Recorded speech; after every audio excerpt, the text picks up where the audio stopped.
Hey everybody, welcome back to UD7. This is the Ultimate Finals with Mythical. How are you doing? I'm doing great. I'm excited. I'm more excited than Chad even, they couldn't wait for us to get started. But you set a time, you stick to it, so we do our best. I think we might, I don't know, stay tuned for day 3. There might be a small change, but we're definitely starting right now with day 2. We got 4 more players who qualified for the Ultimate Finals who are going to get their scores added to the other 4 players. Yesterday, we're going to take the top 4 and see who moved on to the final day. The bar was set pretty high, higher than it was in Grand Finals qualifiers, so there's going to be some tough times for these guys to beat. So we're going to see 4 players for yesterday, but if you missed yesterday's broadcast, you're going to be able to follow along because we're going to add all 8 player scores at the end of each game, so it's going to be pretty easy to see and to understand what's going on. But if you've never seen UD, if you don't know what the hell we're talking about, well, just hang tight to your seat and let's go.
Costes, Chant, Loremi, and Lilia are going to play all 10 games tonight in a row, starting with Out There Somewhere, and like yesterday, those player cards are full to the max.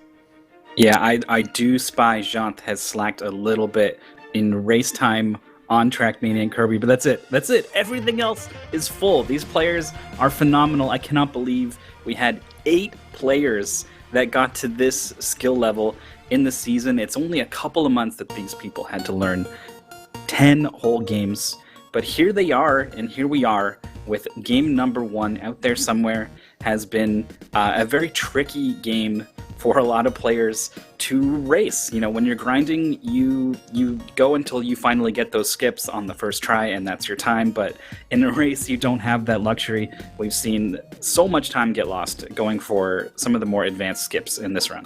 And you have to go for them. At that skill level, those runners pushed the speedrun so far, all of them. There's been a bit of compromises on some skips, but the biggest ones and the hardest ones, everybody are going for them. And it's a tense moment right off the bat. The runners are going to have to perform exactly spot on those frame perfect skips, so we'll see how well that goes. But first, the runners will start. And the game starts with a bit of a shmup section. Usually you try not to die, but when you try to go fast, since death is undodgeable, well, you commit suicide, and the run starts immediately after. The only thing to note right off the bat is those dialogue boxes. Pretty annoying, but if you know how to deal with them, it's okay. And the game plays pretty easily. You have a gun that teleports you where the bullet lands, and it's a 2D portal-y game. Super short. The world record is at 5 minutes 44, and immediately the tough skip starts coming.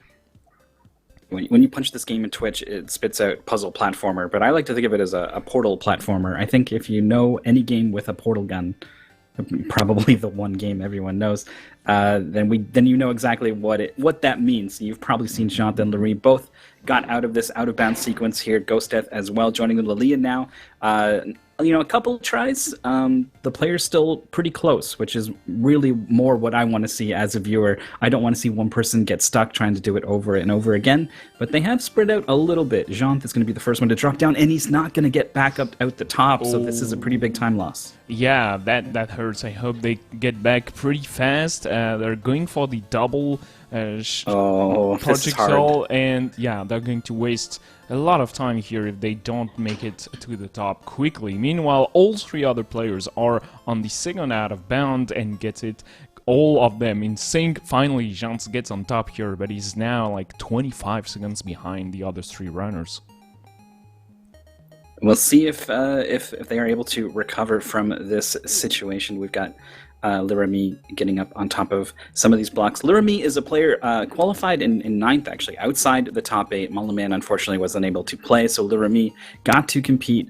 And boy, did they not settle, right? The amount of work that Lirami put in over the weeks leading up to the finals, their time on the leaderboard jumped up like crazy, surpassed all three of the others that are playing today and starting to challenge some of the very best of the season. So just because they finished 9th in grand finals, do not count them out. Currently, they are the first one to pick up the extra hard container here by the lava. Lilia also getting it, Ghost Death also getting it. So everyone on the same route. There's a bit of options available as to which hearts you pick up, whether you even get 3. It looks like everyone's made the same decisions here. Nice execution by Lirami. Do remember, this is an event that took place live, and those runners were sitting next to each other. They played on the Saturday, right after the other 4, and Lirami got to the land, to the con, pretty late because his train got delayed, so they barely slept, and I was very, very worried for them. But immediately after that, when their summer starts, we can see right now that they're doing great, so not being phased out by anything that has happened to them, and yeah, they're just speedrunning at their best level right now. So this is pretty impressive, because this is right behind them, and Lilia and Jean are a little bit behind, but not much. The tower starts here, and you have to be careful around those enemies. They deal a lot of damage. That's the main reason why players get 3 HP, and yeah, no problem. Lilia here climbing pretty fast in the tower. We've seen the major time losses on those sections here, but yeah, the season was long and left a lot of time for the runners to practice all those skips, and clearly now, no issue whatsoever. Almost in sync, Lirami and Lilia gets to the Citadel. Yeah, jumping off the tower in sync was pretty fun there. Ghost Death still working on the ascent. Jean just getting to the bottom of it. The prison section here is it's not too bad really, but it does get a lot more difficult if you're trying to avoid checkpoints and taking the death warp back to the previous section. It was something players added in to their routes pretty early on, and given what Lirami has done here, I bet Lirami is going to try to do it. Or using the reflector actually to go up the left side. I actually didn't know that was a thing, but they are going to be able to kill themselves, and they successfully avoided all the checkpoints. So they are maybe going to save a little time. I don't know. You have to be so perfect in order to really save time with this strat. So even little hiccups like that, yeah, you can see the players are actually still quite close on the bottom here. Well, they passed Lilia, so technically, apparently, it's a little bit faster, but you have to go a long way to save time out there somewhere, and sometimes it's pretty difficult to see if a skip is actually worth doing in a race setting.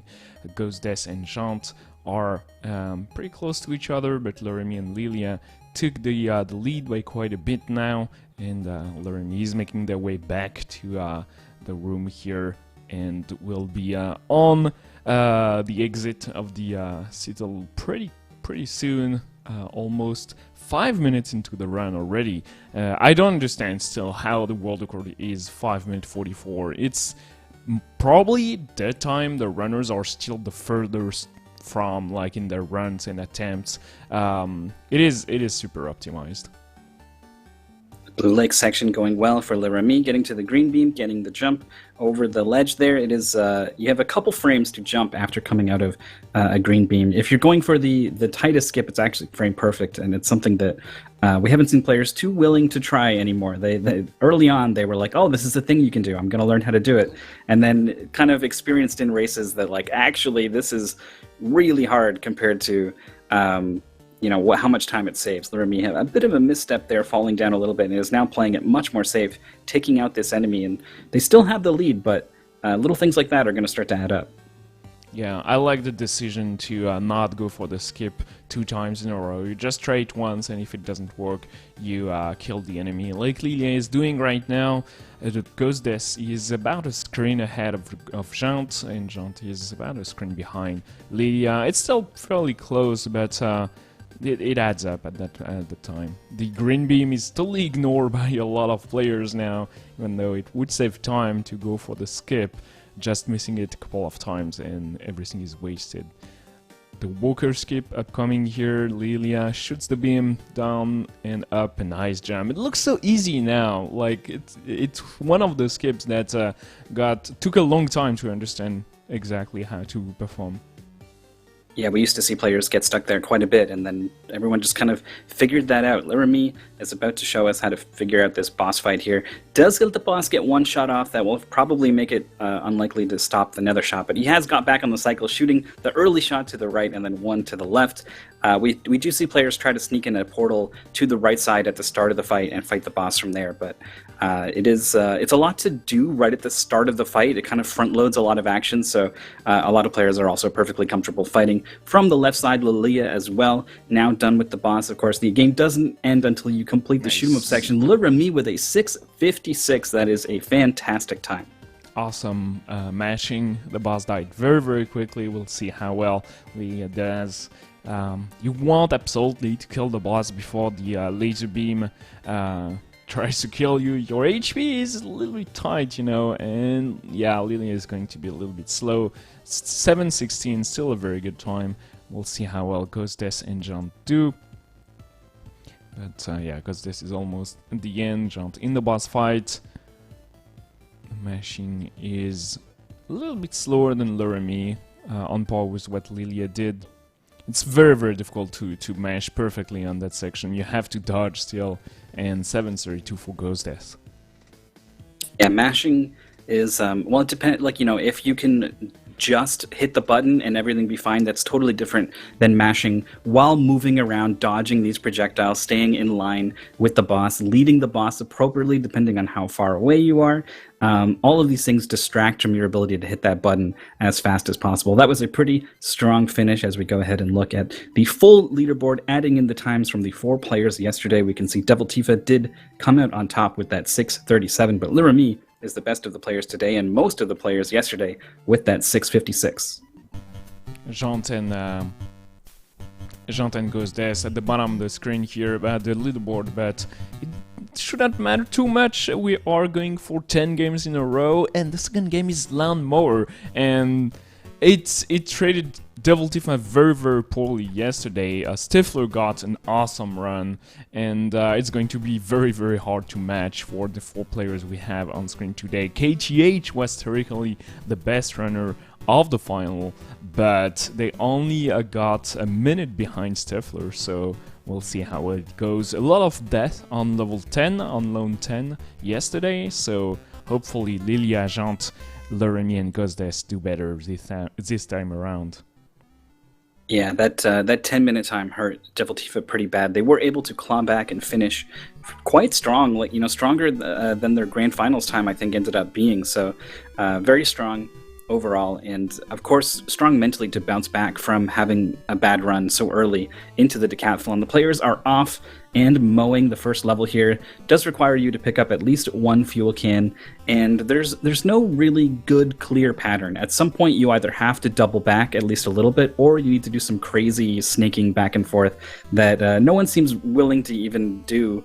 Even though it's the very first level, it's just such a difficult maneuver. And doing anything with this lawnmower with any kind of precision is difficult enough that everyone has tried to find compromises between speed and safety. Lilia mowing flowers. Mowing flowers takes down your fuel, and if you run out of fuel, you die. Jant here in a precarious situation, but gets the fuel can nicely, no problem. They will... Oh, okay. Try to adjust a little bit, and the weird movement the runners have sometimes is just due to how the game goes, the game works, and there's a very strong feeling of input lag, which makes it very difficult to control accurately the lawnmower.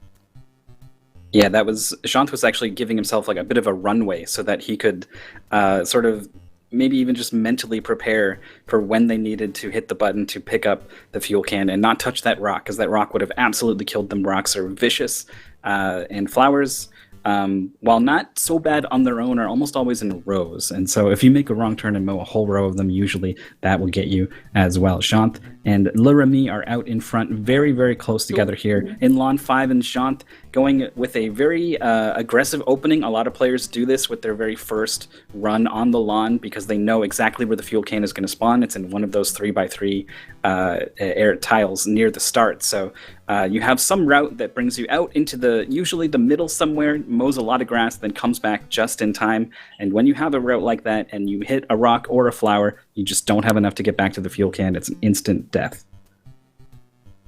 Alright, everybody seems to be doing fine. Lily is a little bit behind, but nothing major, and right at the start of the game. Lone 1 through 5 are pretty straightforward. There's a precise route to work if you want to save a lot of time early on. There's the set patterns, and you can get very accurate route that exactly do as minimal back and forth on the freshly mowed lawn as possible. Lawn 6 though, it's another story. It's those rocks seems to be random. There is no set pattern, there is no clear route to follow, so usually the players adapt and react according to the fuel can location, and that leaves a lot of tiny patches of grass, and sadly it also leads to a lot of death on that level. Yeah, this is everyone's least favorite level, probably the hardest level. A fuel out for Le Remy also late into this run. They both Jant and Le Remy were the first ones to reach this lawn by quite a bit, actually, but now it is Lilia who is in the lead, 76% done. However, it's all on the left side. Lucky fuel can spawn on the left side. If this was on the right side, Lilia would have lost a lot of time not mowing any grass, going over to get it like they're going to have to do right now. They do get it. They successfully get around the rocks. I think they have enough to go for all the grass, but they don't even have to because of another lucky spawn right here on the left side. Oh, but the grass was closer than that fuel can, but they felt more safe going after the one tile. They're going to be the first one moving on to lawn 7. Lilia, with a very good lawn 6, past everybody else, and lawn 7 is very difficult because of those rows of flower and the way it divides the lawn. It's usually pretty long to come back and go around to gather the fuel can. So the players go a lot back and forth, and it's pretty difficult to just go the long way around to mow just a little bit of grass and go back around. And each time you're close to those flowers, just a wrong turn is death. So it's not so easy to do as quickly as Lilia just did. With a little bit of slowdown, you can press the A button to go a little bit faster, and usually, like any card game, you go as fast as possible all the time. You keep that A button pressed, but if you know how to slow down on the correct turns, you can play super safe, and it's usually worth it to play safe in lawnmower because dying costs you just so much time compared to the minor optimizations you can do here and there. Yeah, we're seeing Lilia take some very safe, very conservative lines here, going back for fuel cans very early, and just being a little bit inefficient for the sake of being safe. And you know what? They're in the lead right now. Jant, who has been taking a more aggressive lines, fueled out pretty late into lawn 7. So, the flowers just catching Lilia in sight of the fuel can. Just reach out and grab it. But unfortunately, the lawnmower has no arms. It is an autonomous lawnmower that goes seemingly wherever it wants sometimes. The players do their best to guide this thing. Lurami had an option to maybe just go straight across those flowers, but ended up slowing down, going over and around, and is going to be joining the players on Lawn 8. Jaunt as well is also moving on to Lawn 8, still very close between the players. None of these runs has been super phenomenal, but I think it's going to be a really close finish. Yep, everybody. Ghostess actually finishes Lone 8 first. They got there in third place, but with a very, very efficient route through the level, made it nicely. Sadly, took a wrong turn here and played safely at the start of Lone 9, but they're back on track. That's pretty good. And ooh, nice grab here. Very, very low amount of fuel remaining. That's being efficient right now. Lone 9 starts for Lurami and Lilia as well. Jaunt is doing their best to catch back up, but it's pretty difficult. Lilia is 35% of the lone as Jaunt just starts, and Ghostess is almost down 75% of the grass mode already. Those rocks are pretty difficult to come by, and you'll see the runners go very, very slowly each time they have to go for that tiny patch of grass in between two rocks. But no problem for Ghostess, almost done with the stage. Nice job. Moving on to the final lawn. Lurami is moving pretty quickly through the final stage here. It's 44%. Lilia almost done with lawn 9. Needs to get in and around some of these rocks though. So that, yeah, leaving the spot between the rocks for last was a very smart move there. Joining Ghosteth on lawn 10, who has mowed out a big chunk of the right-hand side here and gets the fuel can spawn right in front of them. Very scary when the fuel can spawns and you don't know where it is on this map. If you are low and you cross over and you find out that the can is spawned high, sometimes it can be very tough to get to it in time, especially if it's in between some rocks and you have to get around them, and you know the timer is low by the time you get to the other side. It can be extremely nerve-wracking when that happens, so have to stay calm and cool. In lawn 10, it was something that got pretty much every player in yesterday, especially Devil Tifa, of course, having so much trouble with this level. So far, Ghost Death has not died on this run, is 90% of the way there. Lucky fuel can spawn. I think they're going to be able to bring it home. Yep, just a few patches in the middle, and they should be done. Mode just half of the smile here. A lot of players do tend to cut corners when there's like a single flower patch in a line. You can, you know, it's not too bad to actually mow it and not have to deal with the tight corners. Lurami and Lilia. Okay, Lilia is actually last now. They were first for the longest time in that race. Jaunt is at 85%, needs still a couple of fuel cans to go through all that grass that's left. And Lurami is almost done, 7%. Ooh, lucky fuel can grab, and here we go. Nicely done. My heart caught in my throat a little bit when I saw him go right and the fuel can was not there, but is going to be able to finish, thank goodness. Jaunt as well took a couple weird lines in this level, but didn't die. That is obviously the biggest time save in Lawnmower. Lilia now needs to, you know, even if you're last, you know, it matters whether you're last by a couple seconds or last by a couple minutes. These are points that the players are playing for. The points are added up across all 10 games. So you need to make sure that you finish strong. Lilia gonna have to redo this. That is what, like a full minute lost? It's brutal. At least. That's a lot. Lone 10 is the longest one, and there's a lot of grass and lots of single rocks. It's the worst thing in the game, just having to navigate around those. And losing so much time here, it's very reminiscent of Devil Defense Run, actually. I hope they don't die again. They will have to play super safe. They were playing very safe and got to Lone 8 first very, very quickly through Lone 7, so I'm surprised to actually see them so far back now. But that's what dying does for you, and that's why so many players actually play very, very safe on Lone Mower. Oh no! Oh my god, right next to the fuel can. Oh, you hate to see it. Yeah, this is Lilia, you know, when you play very safe and conservative, you decrease the chances that you die. which prevents you from losing a huge amount of time. But it does mean that if you do die, you lose more time than someone who is playing faster, right? So if you play this way, you really need to make sure that this doesn't happen, or it will hurt you much harder than someone who is being more aggressive. And that's just something that comes with the play style. This has been a much better attempt so far from Lilia.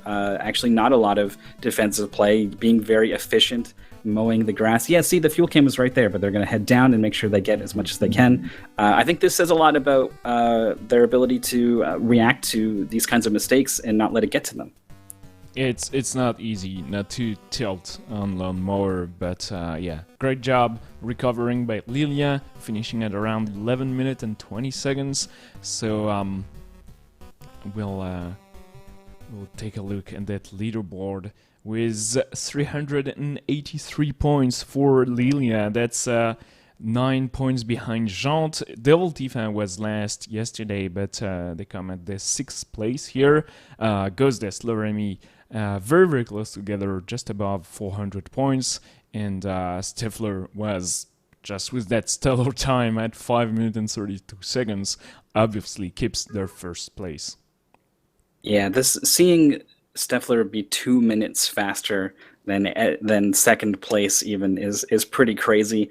To be able to play Lawnmower well is difficult enough. To be able to play it that well live at an event, you got to have nerves of steel. So it earned Steffler a lot of points. It's one of the reasons why they did so well yesterday. We'll see if that time in that score is able to hold up against these players across the next 8 games. Next up is going to be Track Mania. The grass has been mowed and it's very slippery, so it's going to be a problem in Track 14. But yeah, it is a very arcadey, crazy, off-the-wall, loop-to-loop sort of racer.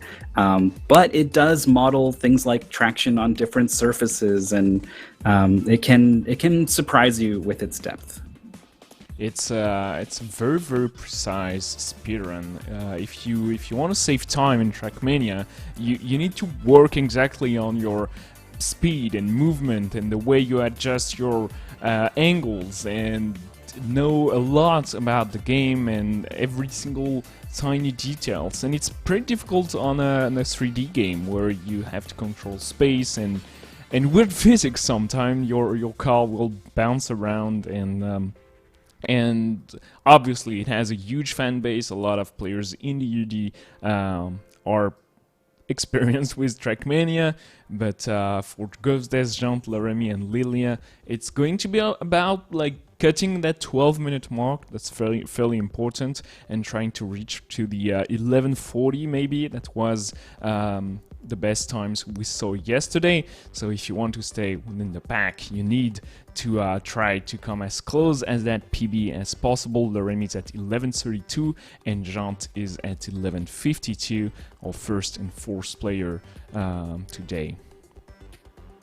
Leah is going to be the next closest to Loremi. Hopefully those two can give us a nice, fast, close race. Certainly Ghostdeath and Jante are going to be fighting to be the one out in front with them. And so far in track number 1, it's depending on the video sync and things, it can appear like they're pretty far behind, but I'm pretty sure on track 1 this early on, without any major crashes, everyone is extremely close together. It's just the nature of racing games. The loading times in this game have been improved by a lot, so we're already on to track 2. A very straightforward track, mostly full speed here. Just want to hug that turn as close as you dare without touching the railing. And then it's basically the boost at the end. You want to make sure that you take this turn correctly, don't hit the railing. But even if you do, it's not too punishing because that boost pad will accelerate you very quickly. Alright, that's well done by Jante so far, but Lilia appears to be in the lead. Loremi very close behind them. And BO3 is a very important track just because of the way it's built. Sometimes you have some more acrobatic maps, and this is one of those. So it's all about getting that turn where Laramie and Lilia are correctly, and then angling right so you can bounce down those stairs without getting stuck too bad. Nicely done. Laramie loses a little bit of time by Jean is at a 45-degree angle. How did he survive? Oh man, it's the slightest variation in your angle can send you flying on those steps. So I don't know if it was luck or some crazy madcap ability that Jean has there to stay corrected on that difficult finish to that level. Moving on to the fourth track, we've got some dirt here, making a tough turn. Jean's taking it a little bit too wide, touching the railing, but it's at low speed, thankfully. If you're at high speed and you get wedged in between the segments on the dirt railings, your car can come to a complete stop. You have to sometimes even awkwardly like reverse out of it and then go. Oh, it's really bad. So despite the advantage of taking those dirt turns as wide as possible, especially the banked ones, the threat of those railings will keep players away for the most part, except Ghost Death getting a little familiar with them there. No problem. As long as you pass the finish line, that's okay. So starting with the BO5, we have it's a multi-lap track, so you have three laps to complete, and that means that you have to go 3 times through those very difficult turns that we have here on the bottom of the screen. Laramie cleared that pretty nicely. Lilia did not do so well, and Ghost Death is a little bit behind. Legend is right behind Laramie and Lilia, so still very, very close. All those players will stay close together due to the nature of the game, but do remember that 3 seconds equates to 1 point, and that goes very, very quickly. Just one big mistake can cost you up to 4 or 5 points if you really come to a full stop and you have to do crazy stuff. If you just graze the railing, it's not too bad though. Yeah, Lilia grazed a railing, but thankfully it was because they were taking a really wide turn on that dirt, and that meant that they didn't actually lose too much time. The players who were staying way away from the railing, kind of like Ghost Death did, they are also kind of overturning a little bit there. They will find their speed drop off quite a bit, so the speed Lilia lost from touching the railing probably about the same as Ghost Death lost there, so really not too punishing to touch the railing. In some situations, of course, you know, it can go really... Oh, Lilia, again, almost had a beautiful turn there, just scuffed that railing just a little bit, slowed them down, but still enough speed to clear all those speed bumps in one jump. That's kind of something you really want to aim for, because if you get rocking back and forth on those speed bumps, you can find yourself with not enough control to get into the finish. Very close still between Lilia and Laramie.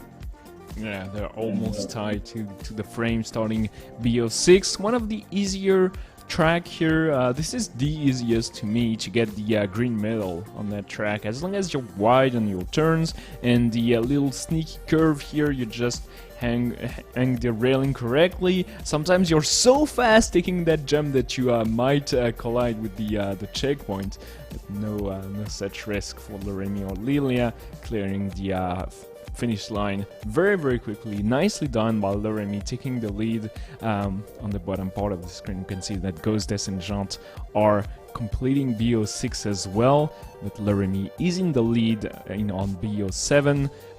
A weird one with it's all about getting a lot of speed, and there's one turn you have to take correctly right at the end of the track, and that's all where all the time is lost or gained. So it's we'll see Laramie building up that speed up to 400 kilometers per hour, and then taking that turn by drifting here, and you don't want to lose any speed. They will pass the finish line above 400 kilometers per hour. That's very, very good.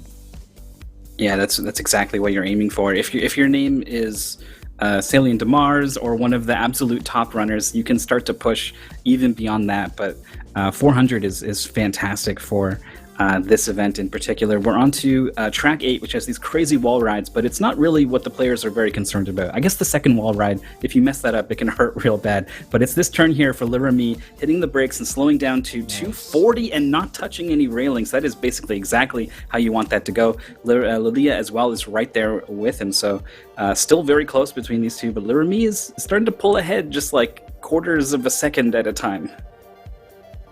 Yep. Keeping the lead. we that track here is very difficult. The mix of concrete and dirt makes it super awkward to navigate all those turns. The camera angle doesn't help here, and so far Laramie does great staying within the track and close to those walls. That jump here is not so easy. You don't want to jump too high so the players slow down. And yesterday Taker got stuck in those tents here, so Laramie takes it wide. Oh, Lilia goes for it, and that actually works for them. So just catching up, maybe like half a second, not even, like 200 milliseconds, I guess.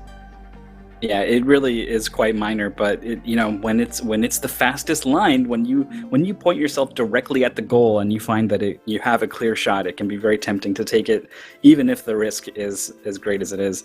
Laramie and Lilia, and now Jean are on track 10, which is another multi-lap track. 5, 10, and 15 all require 3 laps, and which means that, like, right off the bat, just because of the sheer length, they become the hardest tracks in the run.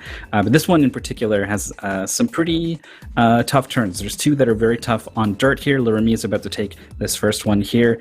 Slowing down to 180 and then getting up to 215 back on the concrete is pretty good, right where you want to be. But getting your turns on this concrete correctly without losing too much speed, over braking, is very easy to fall into that trap when you're trying to be consistent. And you'd be surprised how much time you lose, even on just some fairly simple concrete turns. Laramie and Lilia stayed so close since the start of this race. It's mesmerizing. Those turns here very difficult to take, as you were mentioning. But Laramie goes very aggressive on all those, and it works for them nicely. So they will still be about half a second ahead of Lilia, and loads up very quickly B11. B11 has those weird low-speed turns. The players, the top-tier runners, learn how to do those neo drift that you trigger just a little bit differently compared to the regular drift. Laramie does not go for those, so he's going to lose maybe just a little bit of time compared to Lilia. We'll see. Oh, just one done here nicely. And building up the speed for the end goal here. You don't want to touch any railing here because you keeping your speed is very important. Oh, Laramie takes a hit and Lilia is going to finish just after. I thought that was bigger than it actually was. Yeah, it looked really nasty. Anytime you touch Ghost Death somehow doing a flip on the half pipe, ended up upside down, had to reset. So pretty nasty there. Thankfully, that was very early on in the track. If you have to reset, right before a checkpoint, it can be pretty bad. So a bit of a blow, I think, to your confidence that when you have to totally reset in this game. But yeah, like you said, touching a wall at high speed, it looked really bad for Laramie. But when you compare the times, you can see that they're actually still pretty close. Leah actually, I think, might be in. No, it is Laramie still in the lead. It is just that close. I think it is changing from turn to turn. And on the bottom half, it actually is pretty close as well. Not nearly as close as this crazy race that is developing on the top half of our screen. Yeah, BO13 with that wall hit intentional here to just take a better curve. There's a crazy skip above the trailing on the left side here, but nobody goes for it, obviously. And Lilia takes the lead for the first time. It was so close behind Laramie for the longest time and finishes B13 first. So we'll see how that goes in B14. Probably my favorite track to just watch the speedometer and see how well those runners do on the grass section. Yeah, take a look here. 180 is about what you're aiming for. You don't want to let it drop below that. 155 there maybe. 150 for Laramie, so a little bit better by Lilia's part. Even if you have to take a ridiculously wide turn on the grass, you absolutely want to preserve your speed. It takes so long to build it back up on the grass section, and so with that slightly better optimization on that turn, look at how far ahead Lilia is compared to Laramie now. It's not a big gap, but they were neck and neck before, and well, we're getting a little bit rocky at the end for Lilia, but still a full second ahead due to just that one turn. So very good job by them. Jean now also done with that turn. Ghost Death just starting this track here has fallen behind quite a bit after that mishap on the half pipe level. I think that's 11, but we're on 15 now, the final track of the goal. So multi-lap track, once again, 3 laps to clear the goal, and you have those no engine section here marked by those white lightning on the ground, and you have to keep your speed going on B15. It's very, very important, especially due to those. So keep an eye on the speedometer when they clear those turns right there where Laramie is, and Lilia, you want to take it not too wide to stay above 300 if possible, and Laramie just did that. You can aim for 315, 320, but it's fairly difficult, and once again, it's all about consistency here, so you don't want to take some too crazy risks, but the players showed like great confidence at staying close to those railings and keeping the curves coming. Laramie just passing Lilia with better speed and finishes a second before them. Wow, fantastic showing on the Ghost Death. Is he gonna? He is gonna stay on the track. That was so dangerous. What is he doing? What is he? He has okay? No. The engine is still cut down. My they goodness! Could not move. You have to pass the checkpoint to get back your engine going. So they lost a lot of time here, about 20 seconds, I'd say. Yeah, I did not put that together, and it looked like neither did Ghost Death. They were like, they should have reset immediately, right? But they just it didn't occur to them that their engine was still cut. That checkpoint was right in front of them. That is a heartbreaker. 2 of 3 laps completed here for Ghost Death. So, well, on the second lap rather. So now 2 laps are completed. On to the finish here. Going through this beginning section at high speeds on the second and third laps actually fairly difficult. It can be, when you're first learning this track and you start out on the first lap very low speed, it seems like a throwaway part. You're optimizing the dangerous, trying to get your speed as high as you can before the engine cuts out, and then you come back around on the second lap and you realize, like, actually these turns are very narrow, and they can be trouble. I guess even just getting into them was the case for Ghost Death, finishing with a 12:41, getting set back quite a way. It's still actually pretty close to Lilia and Jean, only 8 points away from Devil Tifa, who we know finishes with a very good score. So with 7 games left to play, none of this play, it could be any, Ghost Death could absolutely jump from 8th to 4th and move on tomorrow. It's all gonna come down to what happens over these next 7 games. Yeah, 600 for Devil Tifa, 610 very close to KTH, Laramie, and Jean Lilia still clearly with Ghost Death in, they're still in it. There's no reason why you should not be able to get there, because there's still 7 games and each game is worth as much as the others. So Mega Man is up next, and that's the opportunity for them to claw their way back into the top 4. Very important to get there. Very good performances all around yesterday. The Mega Man runs were amazing, very, very different routes, and everybody stayed together at around the 20-30 time. And we'll see what the players decide to do today. The category is to beat 10 Robot Master from Mega Man, taken from Mega Man 1 through 6. And so there are many, many different possibilities that are still viable depending on your personal preferences. Yeah, and because we are asking the players to reset after defeating every boss, it means your route doesn't become crazy complicated with taking one weapon and using it in another stage and against the boss and things. So they're going to be working with mostly Buster only, but it does mean that you can kind of slot in and out different Robot Masters in your route, and it doesn't change the other 9 that you're doing much, if at all. You might need to, instead of moving on to the next game, you might need to reset and do another from the same game. That's it. Just one tiny little switch. And so it's part of the reason why we've seen a couple players drift away or to one route or another. But definitely everyone had a couple that they settled into, and Gutsman from Mega Man 1, absolutely the case. Much, much shorter than any of the other levels, really. We have seen some players willing to do Cut as well from Mega Man 1 as one of their optional ones, but absolutely everyone is going to be doing Guts.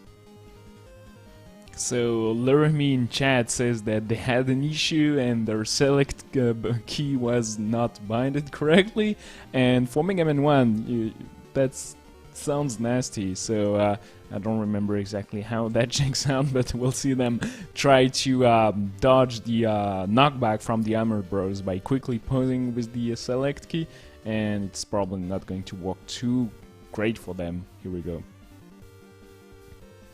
Thankfully, there's two here that they get to see, like, oh, it's not working before they have to jump over the gap.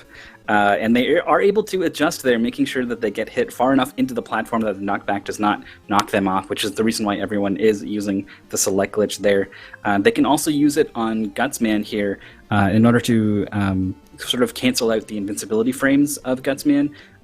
It's very advantageous when you're using any other weapon because the projectile will stay on screen and you can basically hit the boss infinite times with the same projectile, but with the buster shots, they do disappear on contact, so the players are probably going to open up firing 3 shots here, using the select glitch to get all 3, and then settling into a rhythm of shooting and jumping off of the floor every time Gutsman lands, otherwise he's going to stun you. Lilia missing, is actually maybe not even going for it, is just going to tank through some of these shots. They have enough health to make it work, unless Gutsman gets really close, and on top of you, this can be very hard to deal with.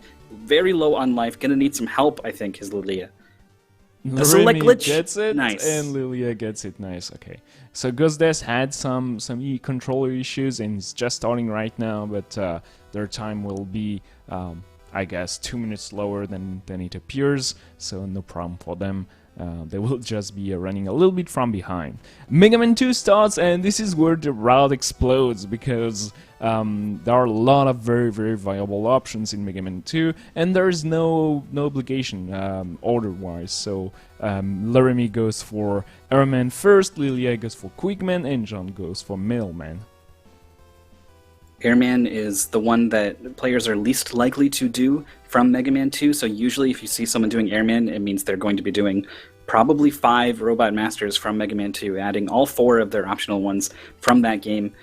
So we'll try to keep an eye on the players' routes and just kind of count how many Robot Masters they've all defeated. But with some of them being long and some of them being short, it can be difficult to keep track of even which Robot Master everyone is on. So we'll do our... Oh, Laramie needs to extend that jump with the pause button very, very close, but... made it. Just Mega Man's got the strongest toes that you've ever seen, can support his entire body weight, and Laramie leveraging that fact. Lilia has gone to Quickman first, is in the dangerous instant kill quick beams, but really very minimal amount of memorization can basically trivialize this section, even for Ultimate Decathlon runners who are torn between playing 10 different games, and Jant has selected Middleman here, is going to be the first one to get into the boss fight. Alright, let's see how well that goes. Jant is going to try to come closer. No, just trying to dodge just those shots. Going closer to Middleman triggers the jump, and if he jumps above you, it's pretty easy to understand its pattern. Very, very nice fight by Jant, manipulating the boss exactly like they wanted to. Good Quickman by Lilia. Quickman is one of those where if you don't know exactly what you're doing, it's very easy to die, because the Quickman just deals a ton of damage on contact, and he's going to jump on top of you all the time. Laramie getting the kill for their second Robot Master. Ghostdeath is selecting Airman, so probably going to be seeing 5 from Mega Man 2 as well for Ghostdeath. Lilia is on Metalman now, and Jant is on Quick. Laramie is on Metal, so I think at least some of these players are going to sync up, having done the same 2 stages. Lilia not quite getting the damage boosts through the crushers. Oh, jumping a little bit too late, getting hit by that drill. You might think, like, you pick up that E-Tank to heal, why didn't they use it? But you want to get, you need to pause to extend your jump over that drill anyway, so while you're in the menu, it's more efficient to heal then. Unfortunately, if you die right before that point, you find yourself kicking yourself trying to push for that little bit of efficiency. Laramie is safely going to be able to move on, and of course this time Lilia has the health to take the hit, and they don't even need it. So is bouncing back strong, if nothing else. I'm always scared on that press section. On any person in Mega Man 2, you just zip past all those presses, and you just ignore the entirety of it. But it takes a ton of damage, all the to pass through, and if you don't do it, you go just so slow, and that's why probably Middleman stage has killed a fair bit of runners while learning the game. You can pass the presses with only taking 2 hits, but it's fairly difficult. Jant, with a very good Quickman fight, is going to move on to their third Robot Master in Mega Man 2. It's going to be Bubbleman. Meanwhile, Ghostess is an Airman. Airman is not too bad. Usually, you can kill them before they jump, but Ghostess is taking a lot of hits. You have. Yep. Yeah. Oh no! Oh, it's not gonna. You can get all the way to the left side of the screen and get behind Airman, but you need to do like a 1-frame turnaround to not get hit by his body. That was just a tough situation. Ghostess, you expect to take damage in that fight, but you have to be able to dish it out in return, and so Ghostess missing a couple shots ended up being fatal there, having to die and retry that fight. Lilia is in Metal Man, is doing pretty well here. Yeah, there it is, finishing with half health, plenty left to go. Jant is moving on to Bubbleman, is going to be executing on one of the only zips you can do without the fancy items that you normally have in an any % speedrun. So by pausing repeatedly to reset Mega Man's falling speed, especially with the slower falling speed in water, you can extend this jump ridiculously far to the right, get inside the ceiling, face, I think it's jump, press A and then left, or it's left and A, I can't remember, but it's one of the two, and it's not too hard. You have a fair frame window to work with to make it happen. It's definitely worth doing for a lot of players. You can do it yourself with not too much trouble, I think, so it's very cool to see a zip even in a Buster-only category. Yep, there's certainly not too many of those, but this one is very, very worth doing, so Ghostess is going to set up for it, and yeah, with a series of poses, you just get into the ceiling, and just, it's A and left, and you just zip through very, very nicely. Jant is going to tackle Bubbleman, have a lot of bubbles on screen, so the screen is going to lag like crazy. You want to hit Bubble exactly just when he's out of iframes, or the game is going to lag a lot, but Jant just meshes through the boss and kills Bubbleman still reasonably fast. I have completely lost track of who is on what Robot Master, but Lilia and Jant, I'm pretty sure, are on the same level now. Maybe not. Flashman is that short, which makes me think that maybe that is the case. Laramie is also fighting a boss and has not done Flashman yet, actually, so might be the one in the lead. We'll have to wait until the routes sync up. Ooh, getting bounced around a lot by Quickman. Actually going to use the E-Tank in this fight here.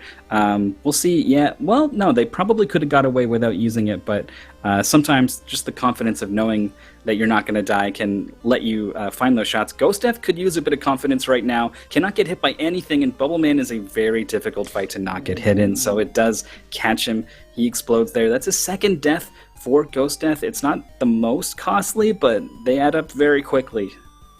Yep, dying on Airman and Bubbleman is a little bit surprising. Those two are not would not have been my pick for where to die in Mega Man 2. Quickman or Middleman have killed a lot of runners during the season, so a little bit surprised. Ghostness was very, very stressed entering the event, and maybe, you know, that explains just a little bit of what's happening. Not sure though. Jant on Flashman. Flashman should not be, even with low health, you can just like bust your way through the fight. Sometimes Flashman is going to stay on top of you and can be a little bit annoying to deal with though.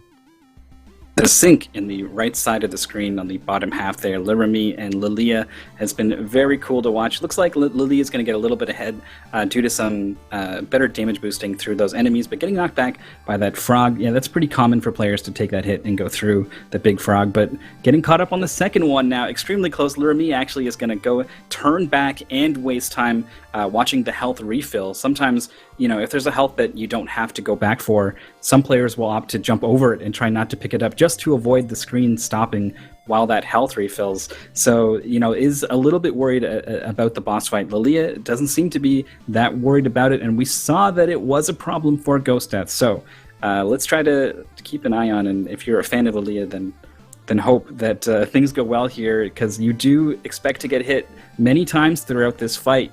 Oh boy. Yep. staying underneath the shots on the way up. Nice. Nicely done. The sync between sync these is two, crazy. it's real.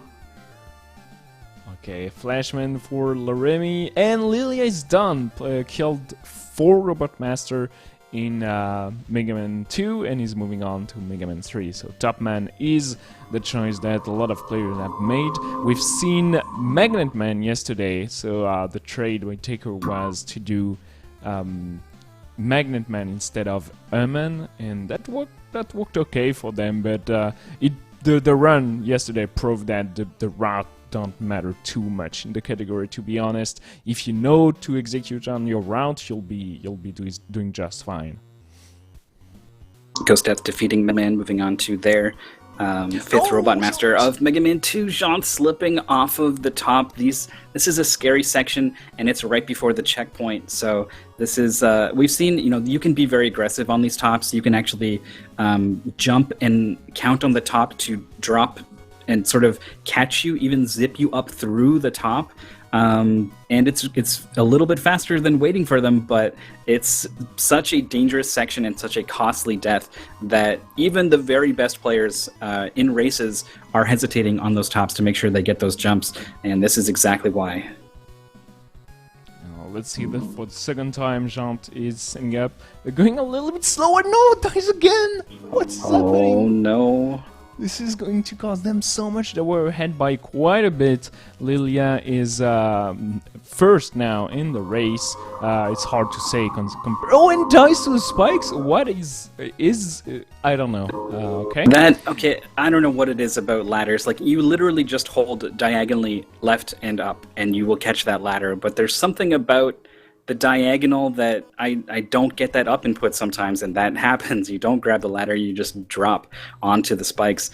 Thankfully, it's not too far away from the checkpoint, not as costly as either of the deaths that Jean took. And look at the no fear from Jean on the third try across the tops and gets it. That is a remarkable display of confidence from Jean getting into the boss fight now.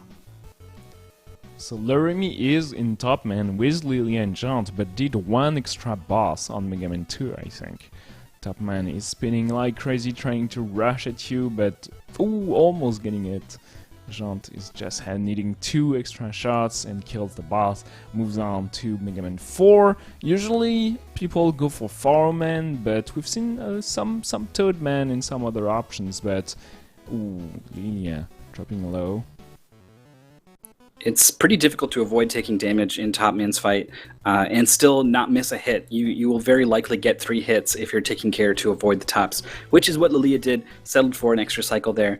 And honestly, I think that was the right decision. Especially with one death, you start to think about game overs, which will send you all the way back to the start of a stage. And is part of the reason why Jean was so crazy to go for the tops the way that they did on the third try. They are the first one to move on to Mega Man 4 with Pharaoh Man stage. The first few sections here are very difficult, and trying to get the jump over the gap, and you want to slide there to make sure that you kind of extend a little further out. Really increases your chances of getting across. But it's the quicksand sections that are the hardest part, I think, of this first screen. You want to make sure that you've kind of routed out exactly which enemies you kill, which ones you slide under. It's a pretty fair amount of memorization that you need, because there's very few visual cues. It's just this sand and sky everywhere. But pretty clean sections from Jean and Lilia. Lilia not going over the jump. Laremy now into the Top Man fight with very low health, so some defensive play, I think, coming here. Yeah, just trying to dodge everything, and getting the exact same kill as Jean, so that worked well for them. Lilia decided not to go for the balloon shortcut, which is a little bit faster and is a refill guaranteed on all your health, so that's usually pretty cool to have. Those spike sections can be a little bit worrisome. If you're late to your jumps, you will die, so you have to know exactly what you're doing. Mega Man 4 also introduces for the first time the Charge Buster, so that's going to be very helpful on the boss fight. And one of the aspects of the category here was to adjust and react to those slight changes of gameplay between Mega Man games. The sliding, the Charge Buster that changes the way it reacts between Mega Man 4, 5, and 6. Mega Man 6 has some weird slides and jumps, and adjusting quickly to all those while trying to figure out your route was pretty interesting to follow along during the season. Yeah, even getting used to just like, it's kind of outside the intended mechanics, but just the lag that you experience in Mega Man 3 compared to the other games can throw you for a loop a little bit. Ghost Death is going to be just starting out in Mega Man 3 here, appears to be a full game behind, but don't be misled. Ghost Death had some pretty costly deaths, so they might indeed be in last, but they did an extra Robot Master in Mega Man 2, so they are not as far behind as they appear. Jean is going to be the first one into Mega Man 5, going with Starman here. I think also going to be doing Gravity, and Lilia is likely going to be doing the same as well, starting with Star, so they're going to stay in sync for us, thankfully.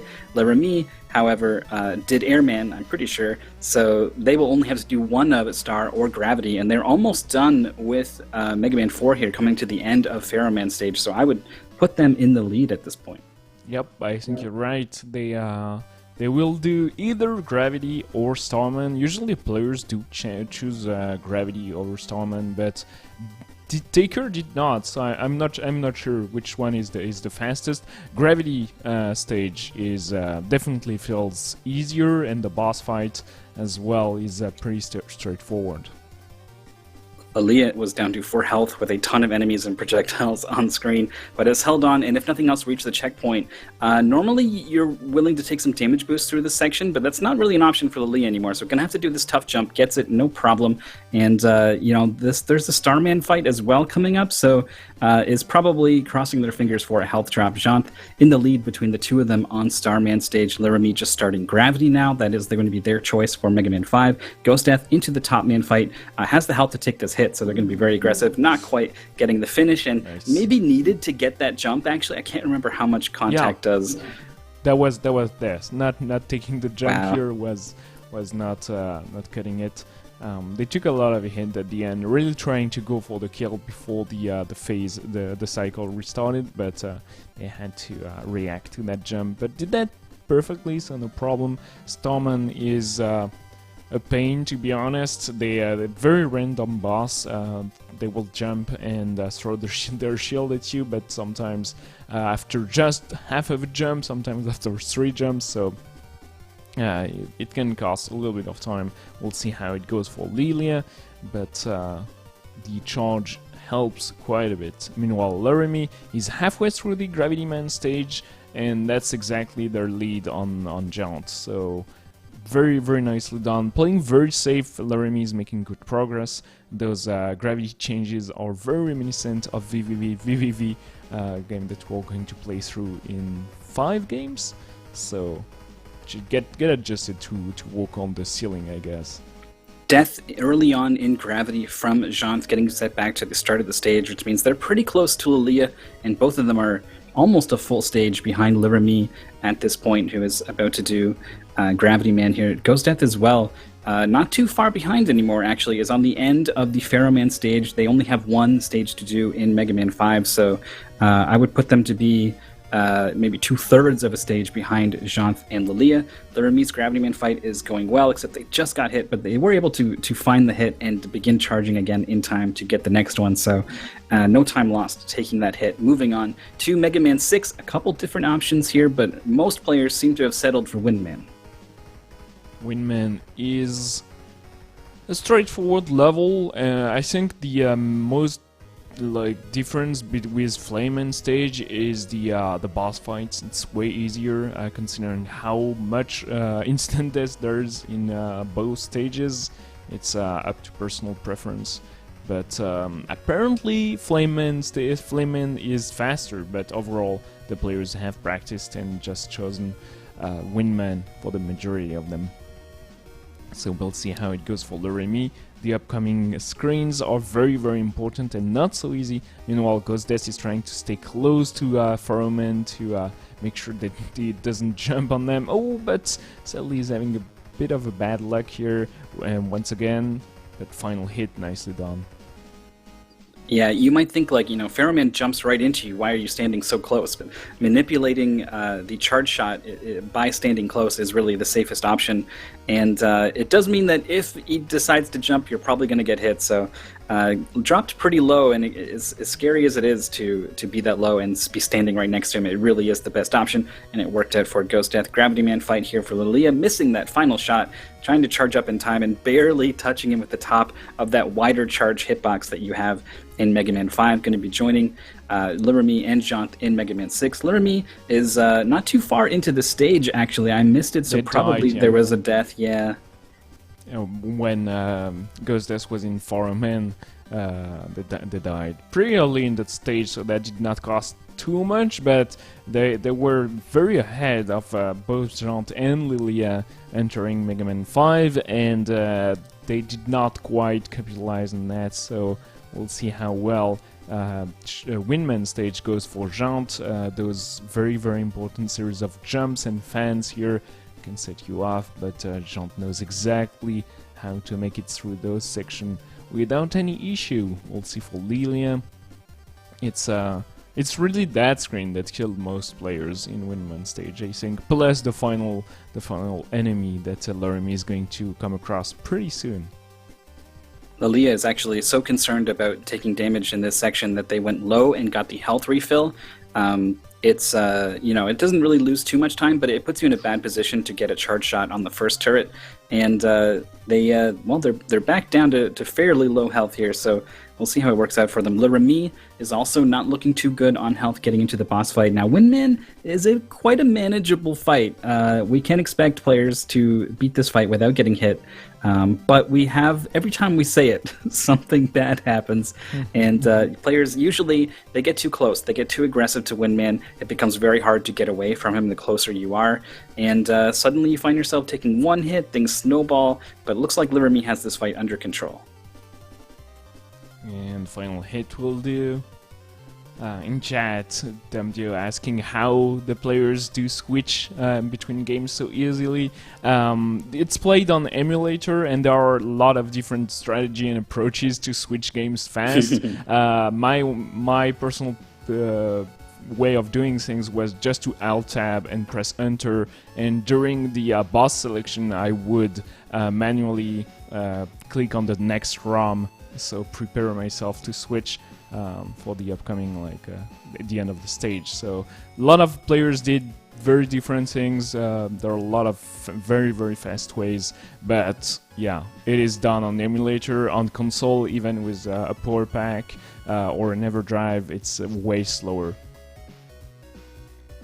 Unfortunately, because of just the nature of the category, you can't set up. Well, maybe you could set up an auto splitter to figure that out, or like a Lua script or something. But for simplicity's sake, it's just real time, and so your ability to switch games quickly is at least some small part of what is required to compete here. A very, very small part. Lilia has done their part to finish, and it's just Ghost Death now, who ran into some troubles very early on, appeared to be very far behind for most of the race, but like I said, they weren't actually too far behind. Airman was already done in Mega Man 2, so they are already halfway through Windman stage here. We'll see how the rest of this stage goes. There is a very scary panda at the far right of this screen who wants to prevent you from getting to the ladder and is very good at it. So we haven't seen anyone have too much trouble with this panda, and let's hope it stays that way. Nice. Yeah, the secret is the slide before the first fan. You slide onto it, it gives you the correct momentum, so when the panda pops on screen, you're already far enough, so you can make it in without getting hit. And the slide is very, very important. Obviously, as soon as you have it in Mega Man, it's like the rope dart in the Messenger is the fastest way to move, so you have to remember to use it as much as possible. Windman has shown to be a little bit troublesome in the grand finals, but so far so good for everybody. Did not kill anyone, and yep, Ghost Death cleans it very, very quickly. Lots of blue on the leaderboard. Stifler, Taker, and Loremi getting very, very good times. So Lilia is Devil Tifa is trailing behind 5th place, and Jaunt, Ghost Death, and Lilia struggling a little bit to stay with the pack, but still very close to most of the runners. extremely close in 7th and 8th place. I say 8th place, but there is no 8th place. Exactly tied is Ghost Death and Lilia down at 7th. We'll see if that tie is broken in the next game. It's Minute. It is a top-down adventure game with this very stark black and white art style. It's got a really fun sense of humor that you won't really see too much of here in the speedrun because it is blisteringly fast. Players are going to be finishing around the 7-minute mark, maybe 7:38 if something goes wrong. It is so it's a battle of frames and tiny little optimizations, and managing that while avoiding taking the huge time loss that is pretty much any death in this run. Yesterday we had a 7:05 by double T5, and I'm not sure if anyone can come even close to that live, because the world record is at 7 minutes. I don't remember if it's like 6:59 or 7:01 on that version of the game. But here we go. The game starts. You pick the sword and you're cursed. Every 60 seconds you are going to die, and you try to achieve as much as possible before dying. You can you have a button press to die intentionally, and that resets you to your home. So the runners are going to use that a lot, and they're going to skip a lot of upgrades like the torchlight. And without that, it's way harder to navigate those black rooms. But no problem for all those runners, except Lilia, that got stuck just a little bit. Hope they will make it through. Here we go. Yeah, you have to. You're holding your breath for all the players to emerge out the other side of that dark room. Especially if you don't have the audio, the players are going to be using at least a couple audio cues to help them. But generally, you know when something has gone wrong, but you don't know how it's gone wrong. So it's very hard to fix something if you hear that it's gone wrong through the audio. So generally, it's basically a cue that you can reset sooner. But I don't know. I don't know if there's anyone who's figured out a way to get through reliably based off of the audio information. Desert quests completed now for 3 of the players, almost here. For Lilia, you want to save the fellow with the watering can. He needs water, so you just sprinkle it all over his face. That's good enough for him. Getting the glove that lets you throw and catch your sword like a boomerang, and also this glove here that you actually... I guess you've got 2 gloves. You got the catching glove and the cutting glove. This one will let you chop down trees. So with all these tools in hand, we can start to move on to the next sequence.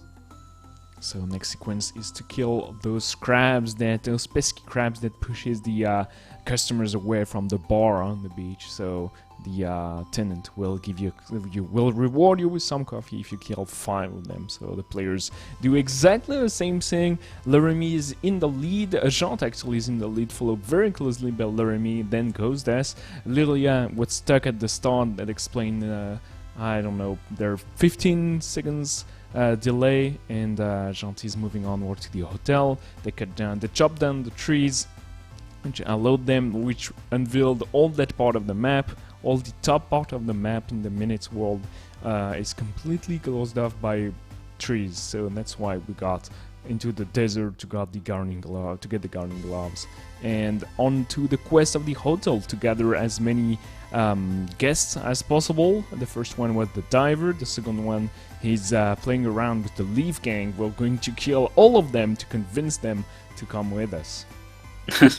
all but the one who's left behind.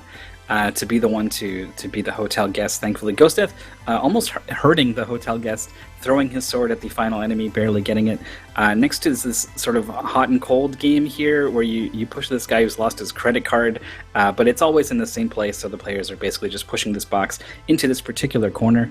You can take a look at the top left corner of the screen to see their timer for when they die, but it also serves as kind of a useful timer on this sort of like this split in the run, basically. So taking a look at each player's individual section by that timer, you can kind of get an idea of how their runs are going.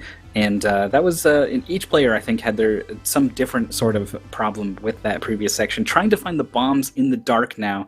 You're trying to throw your sword to blow them up from a distance, so it's pretty tricky. There's one on the left and one kind of more on the right and a little bit down. And we have seen players blow themselves up, and it's quite costly going all the way back to the hotel from there. We'll see how it goes for Lilia. The first bomb and second bomb, no problem. The bridge is going to be lowered. And now that we gathered all the guests, Loremi was able, as well as Jant, to get on the top of the hotel. On the rooftop there's a swimming pool with flippers, and the flippers will allow us to swim, which is mandatory to get to the factory section where Jant is right now. That machine is manufacturing sword blades, and we want to stop completely, to shut down completely the manufacturing of swords, because it's cursing everybody. So that's what we're trying to do. Ghostess did save every guest, but sadly did not get the flippers, so he's not going to be able to get there, and doesn't realize it quite yet. They don't understand what's happening, and this is 100% due to that being alive. You know, it's not your setup, so you think that the computer is reacting weirdly. There's a glitch, but now and finally maybe understanding it. Oh, it takes so long for them to understand. Yeah, there is. You can kill yourself at any time. The players have been doing that to warp back to their home point. I would have thought they would have known as soon as they crossed the bridge. Or rather didn't cross the bridge, but swam across it. I guess Ghost Death is one of those players who saves the heart and goes across the bridge. Anyway, they do absolutely now have the flippers. That is the most time I've seen that wasn't like a death, basically. I mean, I guess they did die to get back to the start, but a very weird thing. I think you're right. I think the only reason this happened was because it was live, and you know, weird things happen under stressful situations. So Ghost Death already in last place, tied for last place, but still down there on the bottom of the leaderboard. And this is not the way to start to make that comeback, especially if this is game number 5 with only 5 games left to play. Currently, Jant, I think, is in the lead here. It's tough with the multiple trips through the factory, but has the watering can, so is going to put out their sword. It's going to magically turn into a mega sword, and that's going to enable you to initiate the final sequence of the game. They were tied with Loremi, but Loremi does not have the watering can in hand, so something weird has happened to Loremi as well. They will be about a minute behind Jant, and that's a lot of time lost. So we'll see if they can make it during the boss fight, but I'm a little bit scared. Jant starts the boss fight strong with destroying not all the swords. You can destroy half of the swords.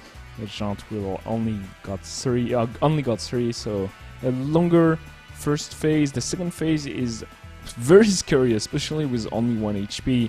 You have to destroy the sword that lights up and blinks, but it's always the one that's further to you, so it's pretty hard to navigate quickly.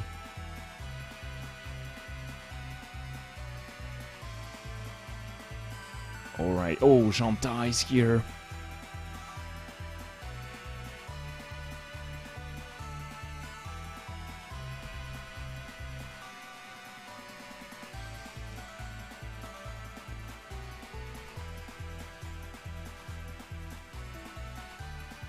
Lilia starts the boss fight, and way enough time remains to kill the first phase, to start the first phase nicely. We'll see. Oh, and yeah, okay, instantly dies. Jant is almost done with the boss fight. The timer is at 7:22. That's pretty good. So we'll see how much time did Loremi lose on that section in the factory. 7:33 currently on the clock for Loremi on the second phase. Got a little bit too close to the sword and dies. That's the second time someone has just barely not been able to make it to the next phase. And you can see how much time you lose just waiting for that sword. Unfortunately, when you don't have the flashlight, you don't know where it is. Moving on to the next phase is Ghost Death as well.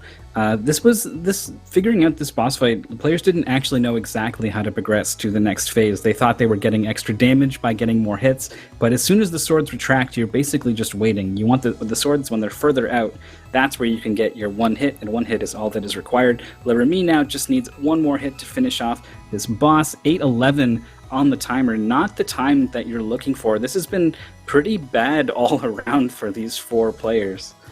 Yeah, it's a little bit surprising, but That third phase of the boss is very, very misleading. The way the swords blink and the way they react, it took a long time to understand exactly what was going on. Plus, if you watch a run, you'll see the runner actually throw the sword quite a bit, but that's only to destroy the tiny projectiles, tiny swords that may hurt you. So it's all about staying safe and not actually about dealing damage. So Ghost Death is going to have to wait for that final whirlwind and kill the boss in 8:45. That's the slowest time we've seen in a while on minute. Lilia, Jant, and Leremy now being 5th, 6th, 7th, and 8th on the leaderboard. We said at some point that yesterday's 4 could possibly be the top 4. With KTH, if you know, I kind of don't want to spoil it for people who weren't here yesterday, but if you were here yesterday, you know what KTH's score ends up being, and it's within reach of these other players. I think even still, at least for some of them, it is still within reach across these next 5 games. Game number 6 is going to be Rack. And it's not a strong recommendation from me. I think there's a lot of other games I would recommend before Rack. But if you're looking for a speed run, everything changes. Rack is an extremely fun speed run. Yeah, it's very, very cool to learn, to practice. There's a lot going on, and it goes pretty quickly. It's a 15-20 minutes FPS with a lot of text. With if you like those retro fast FPS like from the 1990s, you'll probably enjoy speedrunning Rack. But yeah, I do agree with you. It's a very, very difficult game to recommend. The weapon don't feel that great. The movement is a little bit weird. The level design is super confusing. The enemies all feel like the same. The bosses have way too much health. It's just all about going fast, and that's great because all the tech, all there is going in the game made for speedrunning makes it for a very, very satisfying experience. Lilia is maybe the one player to watch of the bunch here, has a PB about a minute faster than anyone else. The PBs are probably the most spread out on this game, and it's probably because it is the most unique game. Being a first-person shooter, it's testing kind of a completely different skill set, so you will get generally a wider variety of familiarity and skill levels with a game like this compared to, you know, a platformer like Mega Man. So Lilia has been the only player who has beaten Taker in a race, I think. Taker has been so dominant in this game all season, and it was Lilia who beat them by 1 point in the grand finals, so definitely keep an eye on that bottom right corner of the screen. For now, though, Ghost Death is in desperate need of points, and this is not a particularly good game for them, so they're really hoping to pull out probably, you know, close to a PB time here to have any chance of staying in a possibility of making top 4 here. Not quite getting the one shot on this boss with the charge combo, unfortunately, so a little bit of time lost, but not too bad. Meanwhile, on the bottom part of the screen, Leremy and Lily are super close, once again synced up, and Leremy gets the kill, so does Lilia. Jant is building up their combo, getting stuck a little bit there. I'm a little bit frightened. The quad damage doesn't stay long enough active for Jant to kill the boss, but apparently that's way enough. Sadly, the scattering of the shotgun, even if you get the jump entering the boss fight, sometimes doesn't one-shot the boss. We'll see. Ghost Death the second level charge is never enough. But the shotgun deals a lot of damage, so here we go. If you stay up close, the scattering doesn't matter, and you just one-shot it. Nice keep by Leremy, not stopping. Meanwhile, Lilia gets stuck, hang a little bit on those barrels, and gets it finally, but that's all there is to optimize in the game. All the movement, all the skips, the jumps. It's not easy at all to chain together. The enemy will will damage you, and the knockback is very, very important, and sadly it shifts everything around, and when you skewed you cannot like get the jumps like you want, and you will end up losing a lot of time if you get caught by anyone. onto these robots here. The sword is the best way to fight the robots because it has really good DPS. But also, when you're close, you bait out this punching attack from the robots rather than their incredibly annoying ground pound with a mysterious hitbox that no one has ever been able to explain to me where exactly it hits. But it must have a huge radius on it. So sword's the way to go. You can make sure you hit the left and then the right side, kind of alternating, and eventually they come together and you can get like a twofer. Save yourself just one swing. A small optimization there, but it adds up quite a bit. Laramie fighting their way through this area here, and getting blocked by the enemy is extremely common there. You build up a sword combo to clear them out if you can, but you kind of expect to get stuck at least a little bit. Lilia also there had to pull out the shotgun, take care of some business.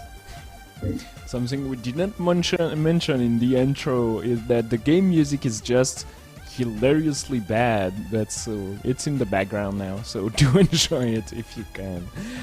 Very surprised to see Laramie actually in first place ahead of Lilia here. The rank is certainly not one of their best games, and have proven during the season to be, one of their weaknesses, but they practice so much between the grand finals and the ultimate finals that's happening right now that apparently they have no weaknesses left anymore. Yeah, Laramie has really become a top player back from, coming up from 9th even on the grand finals leaderboard, and it's definitely showing in this game. Staying ahead of Lilia is a real feat. The players have now acquired the pulse rifle, which you saw really mows down enemies. That is one of the best things to use against bosses in this game, so the pulse ammo becomes very precious, so you will only see it when it is most required. The shotgun is going to take care of most of the enemies along the way. Laramie not too concerned about the speed sphere, and Lilia as well. It looks like maybe only Taker is going to be the one to grab it in a race. So risky to jump over the lava to get it. It's a very tight jump, and the lava will take you all the way back to the start of the level, so not surprising to see many players foregoing that thing. Yeah, it is incredibly risky and certainly not worth doing, to be honest. But we've seen Taker do it, go for it, and we've seen Taker go for crazy stuff. I wonder if the runners are going to try to go for the Doom Sphere in level 8. It's in a fair bit. First we have to complete those 2 sections in level 3 here. Keep my eyes on Laramie to see how they move through those parts here, trying to charge the combo. You want to keep chaining those skills so the multiplier applies on at the start of the boss fight. Laramie is doing a pretty good job of keeping their chain going. Is it just me, or I cannot see the text that says you hit the switch or whatever every time? Oh yeah. Yeah, I don't know. So I'm sure everything's fine because they are able to progress through the level. I've seen it multiple times now. Getting almost knocked into the lava. It is so easy to get knocked around by enemies in this game. They have the full combo, so they've pulled out the sword here, and it does hilariously block so much of the screen, so you want to do it as late as possible, but it does a really good job navigating semi-blind. Lilia joining them with a full combo as well, letting it loose in the cutscene to deal approximately 2,000 damage. Yeah, exactly that. You can hit with all 5 if, a miracle happens, but very likely you're going to be happy with that 8,000 damage. You're hoping Mechron here spawns in the middle at least once so that you can get some extra damage and skip 1 cycle. Looks like Laramie is going to get it. Lilia is maybe going to get it here, is aiming at the center, hoping, no, gets a left spawn. So maybe going to see Laramie pull further ahead here if they get the last bit of... Yes. Nice. So if you are too slow, sometimes your final bullet will only will leave the boss with 1 HP because the boss has iframes. It cannot die exactly when he's disappearing, and that's loses you a lot of time. But no such luck for Mechron on either Lilia or Laramie's screen. We'll see how it goes for Jant. Jant is playing a little bit safer, but and takes damage here. You have to be careful because Mechron is one of those bosses that can definitely kill you. We have seen it before. The rockets are they're so nasty, and there isn't a very good visual cue for when a rocket has been fired, so by the time your brain is like, wait, shouldn't there be a rocket? Yes, there is a rocket. It's in your face already. Jean's showing off the 1 HP finish there. 1 final shot to close it out. Lilia is mowing down these enemies with Laramie. They're all teleporting in, and you want to take care that this big robot walking around doesn't block them from teleporting in. Otherwise, you will have to lure the robot away to let them teleport in so that you can finally kill them. You have to kill all of them to move on. Laramie is in the lead, jumping off the geometry to get the Doom Sphere with a fully charged shotgun combo and a Doom Sphere. This 5,000 health boss instantly obliterated. I love how I said that the bosses had too much health, and the only boss that has reasonable amount, it gets one shot. So, alright, I guess maybe that's why the bosses have 17,000 health at the end of the game. But Laramie is still doing great, still moving very, very quickly through the game, staying ahead of Lilia. We'll see how long that stays going, but so far so good for them. And the movement has been spot on, and oh, they get stuck a little bit on the elevator here. Oh no. Okay. Yeah, you can spawn those spiders such that the new ones that spawn in that face away from you don't see you, so they don't move, and they also block the other ones from harassing you on the elevator. But you do have to go a little bit slower in that room to make sure that happens. Looked like Laramie went very fast there, hoping that they didn't clog up the elevator, and then they did for quite a while. So it's extremely close now between Lilia and Laramie. Just waiting for these crushers and ceilings and things to move. There's a lot of cycles here, but you really do have to go as fast as possible if you want to make a lot of them. So nice job by both of them. Ghost Death and Janth just a little bit behind here, but I can't take my eyes off this bottom race, to be honest. Yeah, we see both runners keeping their combo going, trying to get the charge as to the max. Laramie has only a level 3, Lilia at the level 4, and that means that Lilia actually took the lead here, I think. See what happens after we get to the end of the boss fight, using the pulse rifle from afar, aiming upwards because the shots have this sort of gravity effect to them. You do have to aim high to hit the boss from across the room, just like this. And while you're doing this, you want to navigate around the outside of the room to pick up as much pulse ammo as you can. Finishing with about 90 is right where you want to be. Lilia with like 114 or something, actually. So a bit of an advantage in that department. The pulse rifle ammo is quite useful in a number of situations. So you can think of it as kind of like some banked time that you can cash in later on. Janth now waiting for some crushers, and Ghost Death charging with that Doom Sphere still. It lasts for a little bit here. It's not too useful. Most of these enemies are one-shottable anyway, but it certainly is nice to just know that you have that power at your fingertips. Yeah, for sure. Janth is in the middle of level 5, Ghost Death is at the end of level 4, and Laramie and Lilia loading up level 6 here. Laramie picked up the rocket launcher that caused so much trouble to take her yesterday, because you want to go for that rocket jump for sure, but you have to remember that the rocket launcher is going to take up 100 HP if you have any armor. If you don't have armor, it takes 200 HP, so you need to stay very, very healthy if you want to do that. We did see health problems giving Taker some grief going for that, actually. And it's because, it had like 97 or something, but that's not enough. So in this quest to get over 100, ended up fighting more enemies, taking more damage, kind of got away from them a little bit. Dropping down to a secret bounce pad is Laramie, also grabbing some extra health up on the ledge because it is very close to get.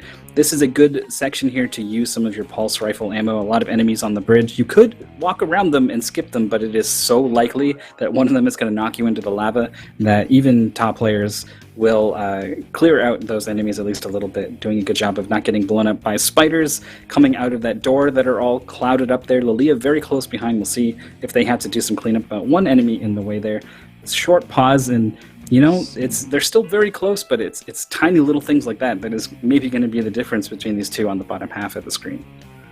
On the top half of the screen, Janth is going for the rocket jump here. Got a little bit facing the wrong direction. I'm not sure what that was about, but they have to collect themselves now, because level 6 and 7 are actually pretty difficult, and you have to stay focused and know exactly what you're doing if you want to stay there. Laramie got nicely the rocket jump here, and he's actually already at the level 4 charge. Very nicely done. You want to get that full charge to kill all those robots, and you have to shoot the rocket pretty far, because the AoE of those fully charged rockets are completely ridiculous. Like they're so wide, you will kill yourself.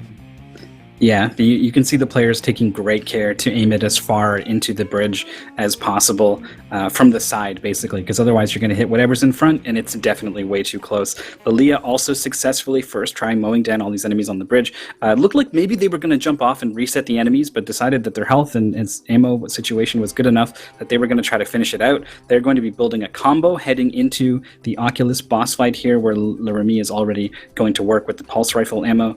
They've managed to get a level 3 charge pretty good here, letting it loose in the cutscene to deal a whole bunch of damage. This is a very, very long boss fight, so this charge shot actually counts for a whole lot. You can take a look at the health bars here. About a 3,500 health difference between Lilia and Laramie, separating first from second. Ghost Death is on level 6, I think this is. They all bleed together, man. They look so similar. Level 7 is very short now with the rocket jump, and it's where the Oculus fight takes most of the time, but it's almost down for Laramie, having to switch to the rocket launcher here. One last cycle will do it. Meanwhile, Lilia has still a 3000 HP to mow through, so Laramie has a nice lead still since the beginning. Oh no, Ghost Death falls down into the lava right at the end of the second section of level 6. That's a nasty death. Shant on the bridge managed to get there with the rocket jump, but I think their charged rocket, was a little bit misplaced, so a lot of these robots still have a lot of health, but does manage to get the section complete. That is a checkpoint, and you love to see that pop up in this game, because you know that whatever silly thing happens to you afterwards, you at least will respawn back where you were. Laramie is moving on to the final stage. Ghost Death still trailing by a fair bit after some of those mishaps. Lilia now done with the Oculus boss fight, and Jonathan just starting. Did not get a combo off here, so still has to do this fight from the start. And you can see just waiting here, hoping that this door opens up, and it's not. And it's pretty easy to dodge the attacks. You just crouch, but you're certainly still losing time. Alright, Laramie is going for the Doom Sphere. Let's see how well that goes for them. Taker did try for it, but did not succeed. You have to jump on those enemies. Oh, Laramie getting reset and stuck and gets it. It's pretty slow, but let's see if they can keep the quad damage for the start of the boss fight. You want to charge the combo as much as you can. Level 3 is pretty good. That's going to be a lot of health taken from the boss right off the bat. Yeah, look at that. Nice job. This is great. You can also continue to deal a whole bunch of damage with the pulse rifle. It's not going to be a kill. No, not quite. But with 90 pulse ammo left to go, I think we're probably just going to be able to keep plugging away at this boss. Fantastic finish from Laramie. Lilia as well, getting hit with the Doom Sphere. Wow, man, so much damage. This boss it's so close. Just with the better use of the timing with the Doom Sphere, almost caught up in the very end. And it just goes to show how powerful that strategy is. Yeah, that's why Taker went for it once yesterday, but he was the expert of Rack, right? He was the one that made that strat, and apparently Laramie and Lilia got a little bit better at it than them. So we'll see. So Taker, Ghost Death, and Jant are still running. Here we go. All right, Ghost Death on the bridge here. Got the section complete, has 25 health, and is not dying to reset things. So we'll see if they're trying to build up a combo with the rocket launcher, trying not to kill themselves, stepping away from the door, and aiming it at the floor the way that you should. That's video games 101, I think, is aim the rocket launcher at their feet. And not quite getting a level 3 combo, unfortunately, so it's going to lose out on a fair chunk of damage, only getting 1,000 in. But it's 1,000 more than 0, so well done. It's not so easy to get that combo going quickly, leading up to this boss fight. Jant now getting the clips through the walls, making it look so easy. It honestly is pretty easy getting into the final boss fight. It's so important to go through those green walls because the level done normally is very, very long. So it's the no out of bound category, but that doesn't mean you cannot clip through doors. So it's pretty cool to be able to do that. The level makes no sense, and you have like tiny sections to go through, including that Doomsphere section. So that's why the detour is actually worth doing if you can keep the quad damage going up to the boss fight, because look how slow that is. John deals regular damage here, and yeah, the boss has way too much health. Jumping over the ground pound, running away from the little pink projectiles. I don't know a very good way to deal with those. I guess if you're against the wall, they'll likely hit the wall behind you, but it's very common to take at least some damage from those things. If you get banged up on your way here, you can find yourself being quite scared, actually, of these little projectiles. They're still chasing Jean. I can't hear them, but I see them in the corners every now and then. Yeah, there's even still one active from like 20 seconds ago, so very annoying attack. The rest of them all pretty easy to deal with, leveraging the ammo they have with this rocket launcher. Standing in the corner, extremely risky because of that attack. It will hit you many times and lock you into the corner as well, so barely getting away. Only needs a couple more swings here. And one last, here we go. Nicely done by Jean, but you can see how much slower that is compared to the strat Leremy and Lilia executed on perfectly. I'm not sure if Ghost Death knows how to do it, because it's such an advanced strat. A lot of runners actually never practiced on it, and yeah, immediately going for the clip, and he passes like it's intended. I don't know how to. It's easy to do, but getting it so fast is not easy at all. Yeah, I've definitely been stuck for like 4 or 5 seconds at least. Whereas I don't think I've seen anyone be stuck on a wall longer for than a second in the entire Ultimate Finals here. Everyone has just gotten so good at this game. When I first completed my PB, I was like 3rd on the leaderboard, I think, and it's like a 1450 or something, and I was like, hey, wow, I'm pretty good. And then I realized, like, probably actually it's just that players have not focused on this game the way that they have on some of the others, and so I predicted that everyone would practice this game a lot more and the times would start to come down, and boy was I right. Everyone's PBs around the 16-minute mark came down to 15, 14, 13, 12, even some 11s from Taker and Lilia, so some fantastic improvement in this game in particular, all the way across the board. It's been very cool to see this speedrun get pushed down the way it has. Ghost Death here, most of the way done with this boss fight. Their execution in like the last 2 levels, I think, has actually been pretty good. It was just some of the earlier troubles that really cost them. Yeah, some nasty death, and overall the perfect movement from Lilia or Leremy is very hard to replicate, to be honest. So it did just appear like it's like KTH yesterday. It just appeared to be way worse than they actually are. But those runners are very hard to race against, so because this is going to beat down Galactron and kill the boss pretty quickly. Taking a look at the leaderboard, Leremy is in 3rd, the only player of the 4 we're looking at today to crack the top 4. Currently 4 games left to play. Lilia is only 19 points away from KTH, and it's very close between Lilia and Jonathan. Ghost Death, falling even further to the bottom here, is actually below the 200 point per game average, which was a great goal to shoot for maybe a month or 2 months ago, but to hang with the top 8, everyone is so good that it seems like, you have to be above that marker. Yeah, and by the way, PB by Leremy at the 12:05 mark, so beating Taker by 1 minute and 20 seconds. That's incredible, and very good runs overall, except for Ghost Death. Pretty much everybody got a race PB here, so it's going to set an interesting pace for the remainder 4 games. Will Lilia be able to claw back their way into the top 4? Will Devil Tifa be able to stay there?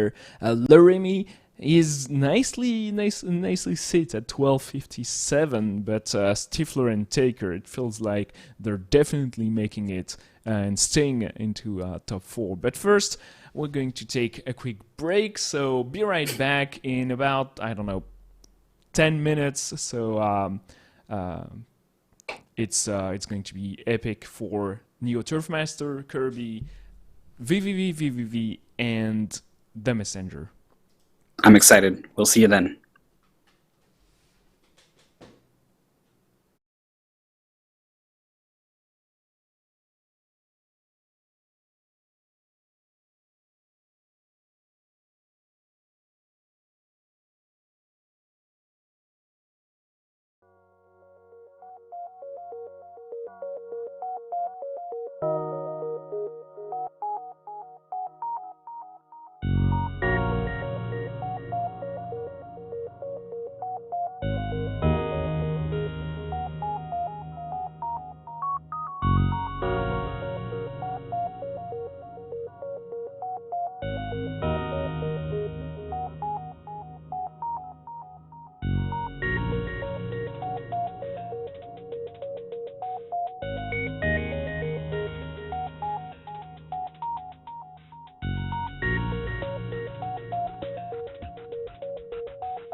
And exactly where we left it, after 6 games, Taker, Stifler, Laramie, and Lilia are currently top 4. Can KTH, I said Lilia instead of Double T-Fan. Can KTH, Lilia, Jean, and Augustus claw their way back into that top 4 mythical? Well, certainly KTH is only 3 points back from, well, I was going to say double Tifa, but we know how that difference ends up being. Compared to Laramie, 7 points back is KTH.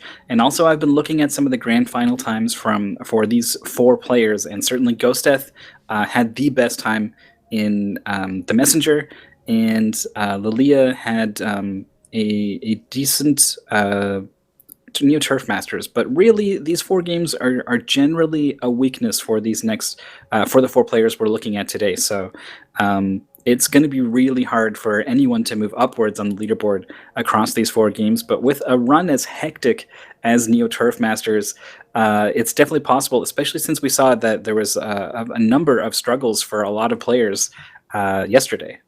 Neo Turf Master was certainly a little bit disappointing considering how hectic and fun and crazy those races have been in the past. Well, I'm totally looking forward to this one. So, Neo Turf Master, it's a golf game. It's always surprising to see a golf game being speedrun, but it's actually super meaningful. You have to take decisions super quickly and to adjust according to the wind and just your overall positioning, because you will never land your shot exactly the same way. So you have to, adjust just a little bit and do that just before your meter, your bar fills all the way. And it's all about reacting and playing quickly, so it makes perfect sense. It's given us some of the best runs of the season, so always pretty excited to see another race of Neo Turf Masters. There's a couple people who are I think they watch the entire season for this game, honestly. There's some people who just get so excited at Neo Turf Masters, and I can't blame them. We see that everyone but Ghost Death has chosen to use the Brazilian golfer with the powerful shot. Is horrible at putting, especially compared to the Japanese golfer who has the best putting stat, but they're going to be able to drive to some greens in less shots than the Japanese golfer. So, whoa. So 30 centimeters away, Lilia is a meter and 26 away, but birdie for everyone because they're trailing by just a putt. But you'll see that the Japanese golfer has way more bar, way more precision, accuracy on the putting, and it's very important because that's where a lot of time is lost or gained. The green is maybe the most important place on the speedrun. Yeah, this it's where the ball is moving the slowest, and thus there's more time spent watching the ball roll, especially if there's a slope involved. If you have a ball that just barely edges over a slope and starts rolling down, you'll bleed seconds, just like this. Lilia is caught on a slope here on the green, has to watch that animation play out, and that is, it seems so small, but the difference between a good run and a great run. Also overshooting the hole, thanks in part probably to the incredible muscle power of the Brazilian golfer with the lack of accuracy on the green. Accuracy was dead on. It went straight over that hole, but yeah, the power needed a little bit of adjustment. Lirami, the focus now on the third hole, is going to be able to putt in pretty easily here. There's no green and, of course, no wind to worry about when putting. Jant is also going to be able to follow suit. Wind is a big factor in this run. It is random, and it can be quite powerful. Yep.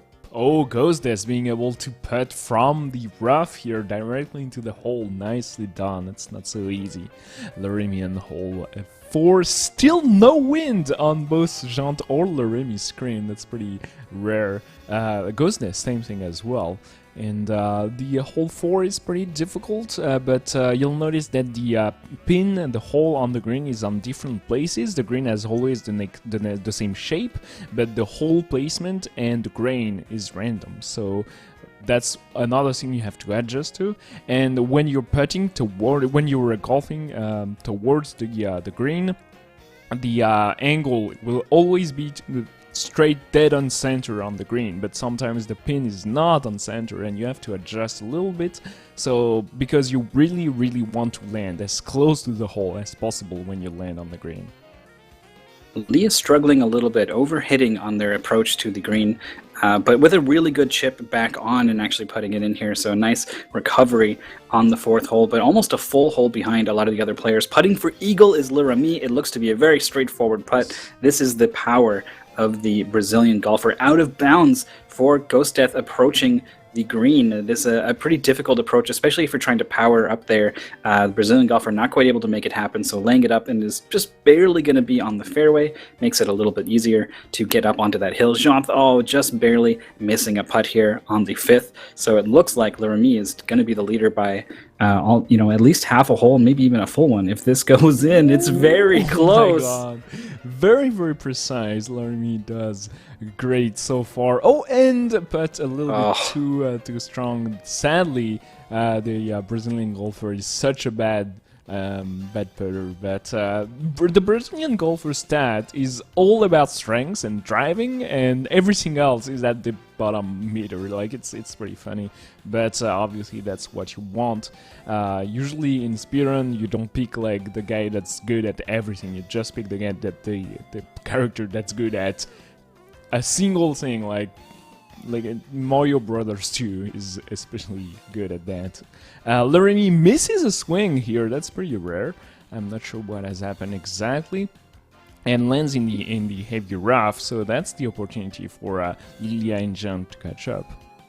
Yeah, Jean driving pretty cleanly onto the fairway here, as Laramie does end up on the green right next to the hole. So another fantastic approach shot from Laramie. Seems to be just a strength of theirs, I suppose. Maybe perhaps a dash of luck as well. Jean is putting up a slope a little bit here, so not quite as straightforward a putt as it may seem, but they do sink it for birdie. Lilia going to have to tap in here on the 6th. Is pretty much a full hole back behind Laramie, and Ghosteth is now on the 7th tapping in here. So it is Laramie, Jean, Ghosteth, Lilia, I think, is the order for now. Laramie ends up in the bunker, but thankfully it's close enough to the hole that you can still drive to the green here without too much trouble. Ooh, nice. Wow.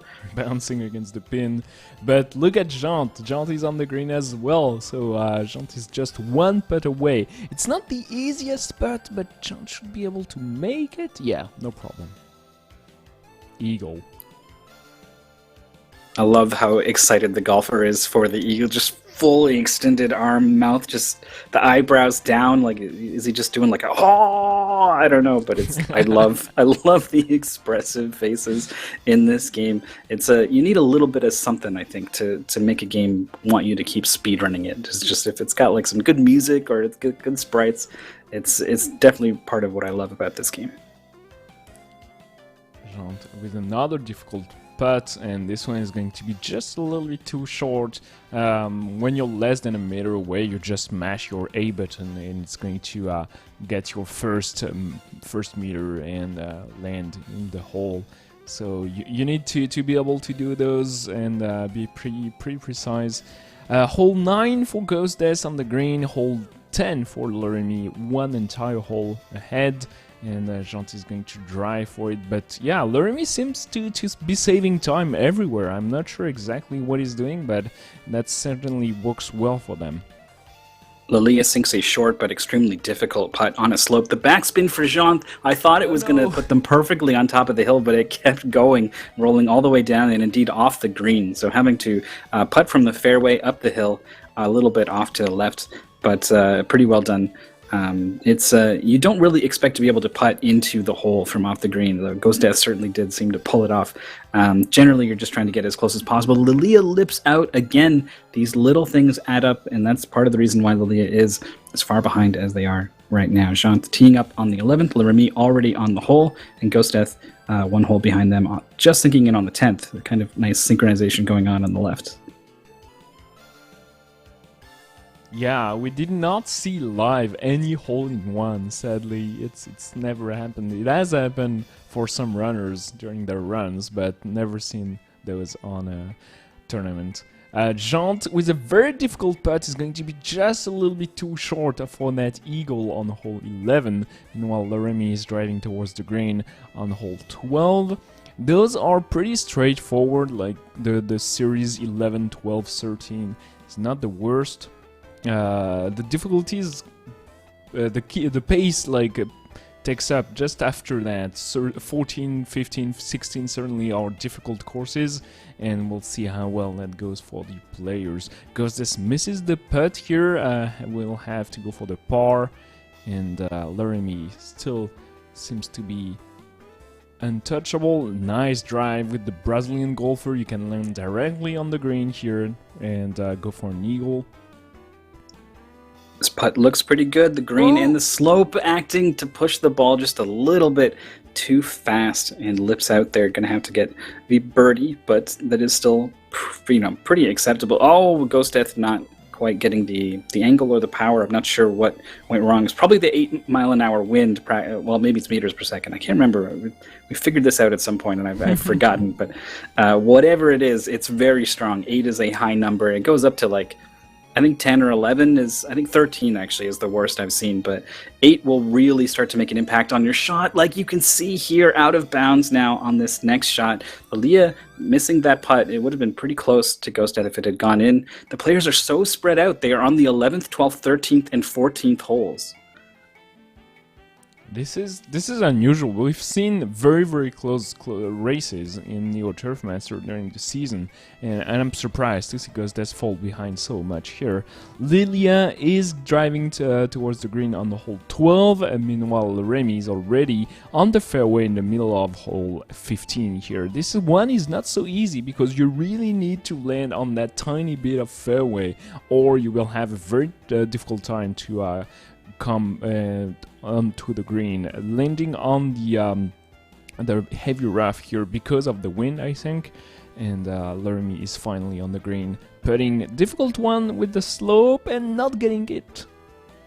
Jant also struggling with slopes on the green, having a third putt here on the 14th hole. Laramie finally sinks it on the 15th, so one hole back is Jant. Lilia is now the only one actually on the field on the 13th. Everyone else is having to insert their credits, I think. This is another way to lose time in this game. You need to actually continually birdie if you want to keep playing with your quarters. Will cause you to have to put in more money eventually. And while certainly we have infinite quarters in this, emulated speedrun we're doing, it does take time for the game to tell you, like, hey, you're out, you got to put another one in. It registers that you put it in. There's an animation. It's like 4 or 5 seconds or something. So it really is important to be birdieing as much as you can. And of course, if you can get an eagle or two, that will also give you that much more of an edge. This is a pretty solid golf game for 1996, to be honest. It's pretty fun. It has a lot of different courses, and yeah, the sprites, the art is overall what makes it, to be honest. I'm not sure if the course design. I'm not an expert of level design of golf game, but it was pretty fun to speedrun through, at least. Fantastic shot from Laramie. The public agrees with you, Twin. This is the most expensive Neo Geo game ever. I thought it was Garou Mark of the Wolves at around $1,700, but Neo Turf Masters will run you $10,000. What? If you want to own an original copy. Yeah, I learned this pretty late into the season and it blew my mind. So definitely the players are playing on emulator. The bar to entry into the season was not set that high, but it just goes to show how good the game is, I think, all kinds of other factors as well. But bad games generally aren't worth that much money.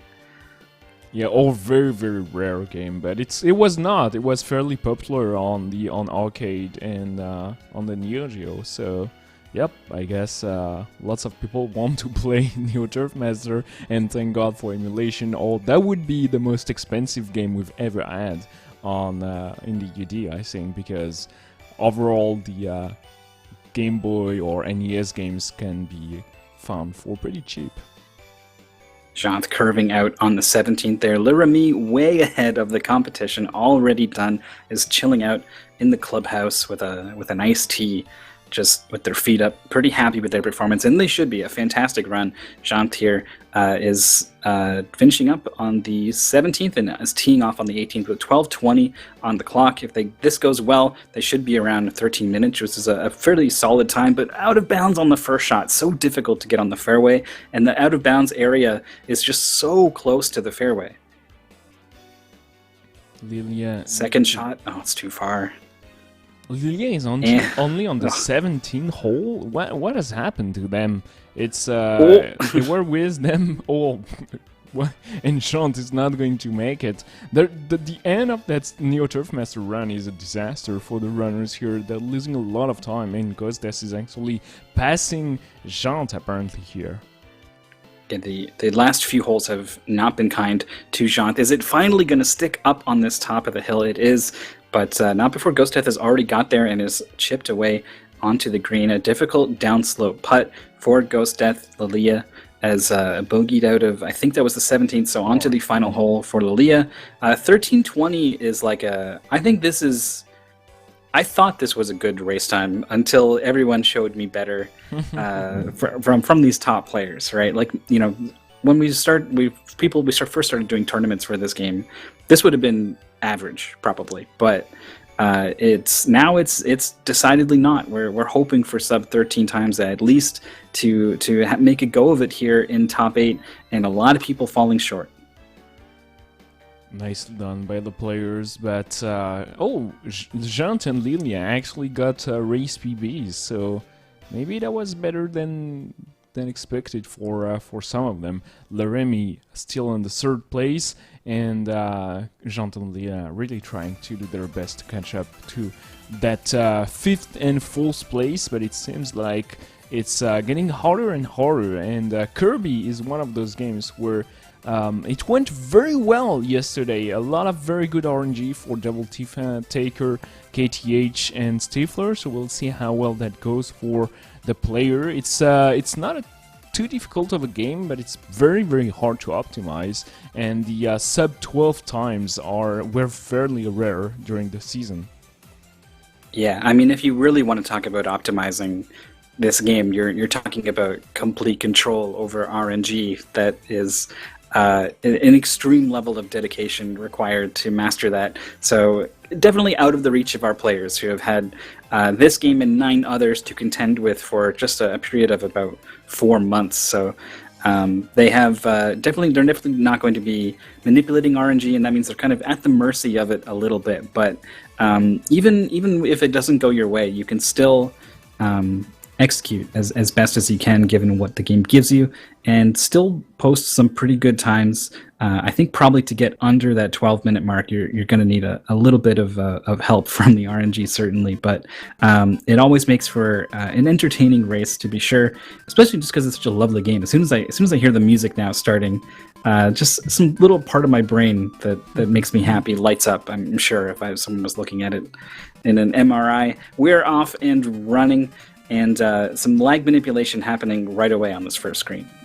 Yeah, a lot of enemies, so you want to kill exactly some enemies and have as little sprite as possible shown on screen, or the Game Boy is going to struggle with all those sprites.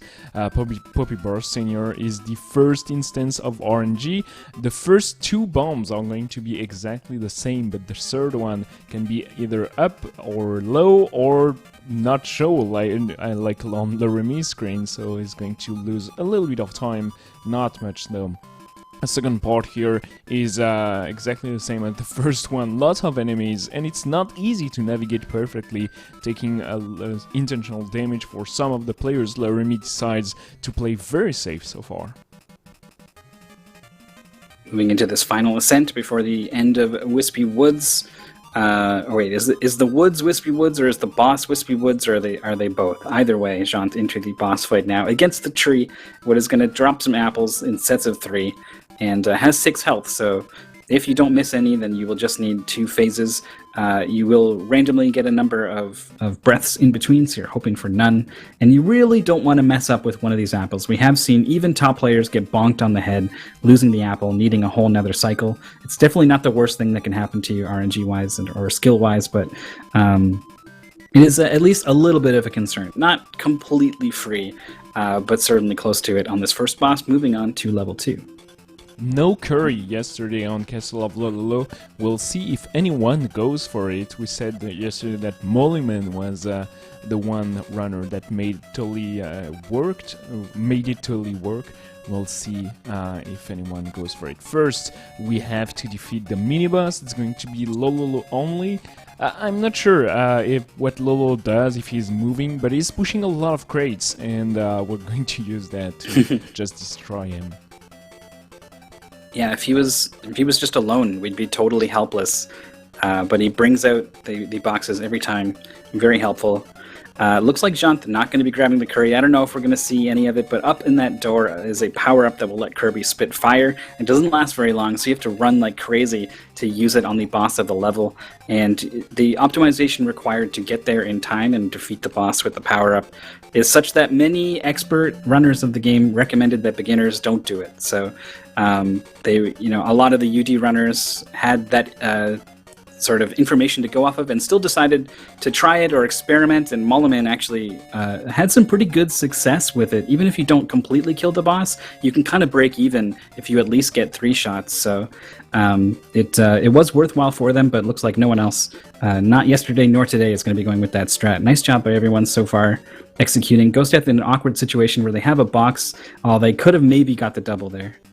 Loremi got a fantastic fight here, actually catching up to Jant, Lilia, and Loremi. Lilia lost a little bit of time, so Jant now has the lead onto the float island, where you want to fly as little as possible, so you'll see the runner actually go and swim and try to kill the enemies by landing on their head. And yeah, nice job by Jant demonstrating that, sadly missing the final jump here to come back on the land. And it's all about lag reduction. All the players are going to swallow a lot of enemies and stuff on screen, so it's not displayed anymore and it doesn't slow down your gameplay. Jant doing a nice job dipping low and dealing with this skull enemy. We've seen players just get weirdly stuck behind this stubborn shell enemy here, but I think probably everyone is beyond making that mistake. Pretty solid runs from everyone so far, fairly close together, the way you expect to see in a Kirby race. But the only 2 players who seem to be maybe very close together are Loremi and Jant. Jant just grabbing the star there. Loremi now are 2 leaders up front. Going into the Kibula fight, you want to be a little bit concerned about your health. Through the sequence, Jant has 5, Loremi only has 2, Ghost Death as well, and Lilia also down to 2. You can play pretty defensively and make sure that you don't get hit, but you're going to lose time on lag, and it can be a little more difficult to land your shots from far away. So Loremi is opting to be kind of like a mid-screen approach here. I feel like you want to either be one or the other, but so far it's working out for them. There's the one hit. Can't get hit again. Point blank, barely. That was a little bit risky. Lilia lost a ton of time on Float Island here, and Bubble Cloud is starting for Jant. This is the hardest stage. The platforming at the start is not easy. The angry enemies here will destroy you if you try to kill them or swallow them, and they will explode, and they're pretty hard to deal with. And that section here, Jant is just slowly walking and it's dodging everything magically. Nicely done. So does Loremi. There is a lot of walking and ignoring everything that's going on screen on Kirby's Dream Land, and it just seems to work fine for the players. That seems like my kind of speedrun. Just hold right and everything works out. Don't worry about anything. Unfortunately, it is a little more complicated than that. Loremi dies at the end of the screen here. Pretty costly setback. It's pretty rare for players, especially in the top 8 here, to actually die in this game. Health definitely becomes a bit of a concern, but usually players adjust, play a little more safe, and they're able to be okay. But I don't know if I've ever seen anyone die on that particular screen. Maybe this screen here where Loremi is now, because you get down to low health before, and then this screen finishes you off. But yeah, definitely not a good showing there from Loremi on this level, and we'll see if they're able to bounce back, dropping behind Jant, and is very close to Ghost Death now. Alright, Jant is killing Krakow Jr. here, and he's going to have a couple of screens, pretty easy ones. First you have the it's not curry, it's mint here, that allows you to fly indefinitely. I don't understand this one, because the other mint lasts forever. This one doesn't. So you just have to go and clear the screen, then the curry to destroy all the blocks, and it's very, very gimmicky up until Krakow. Who is not a gimmicky boss at all. It's very straightforward. It's very random is what it is, actually. It's the bane of a lot of speedrunners' existence, so we'll try to keep an eye on the enemies that Krakow gets. That Krakow spits out, which is the only thing you have to fight back against Krakow. Ghost Death chewing through the blocks with Loremi very close together. Lilia is the furthest behind, having a lot of troubles. Also died on the 4th level here, so has a lot of making up to do, and there's only 3 games left, so they are not currently in the top 4. They need to, beat players rather than lose ground here if they want to have any shot. So very, very scary situation for Lilia. Ghost Death, as well, is very far behind on points. Needs to make some fantastic runs through the back half of the decathlon here. So far, looks like we got Jant in the lead still. Got into the fight much earlier, but it's pretty close now between Jant and Laramie. This is the great equalizer, it seems.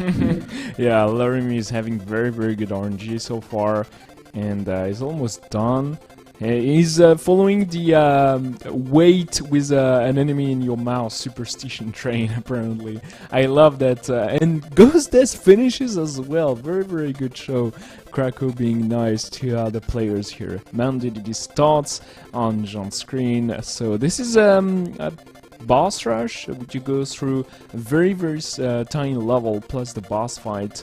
And Jean starts with the Kabula level as Laramie goes with the more traditional Castle of Lololo revisit here.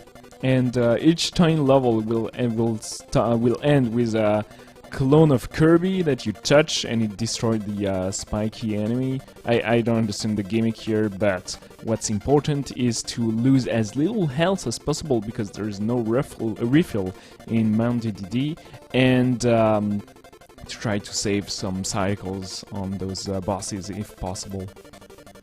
Jant doing a good job not taking any damage on the Kebula fight. I wonder if that is the reason why they went there first.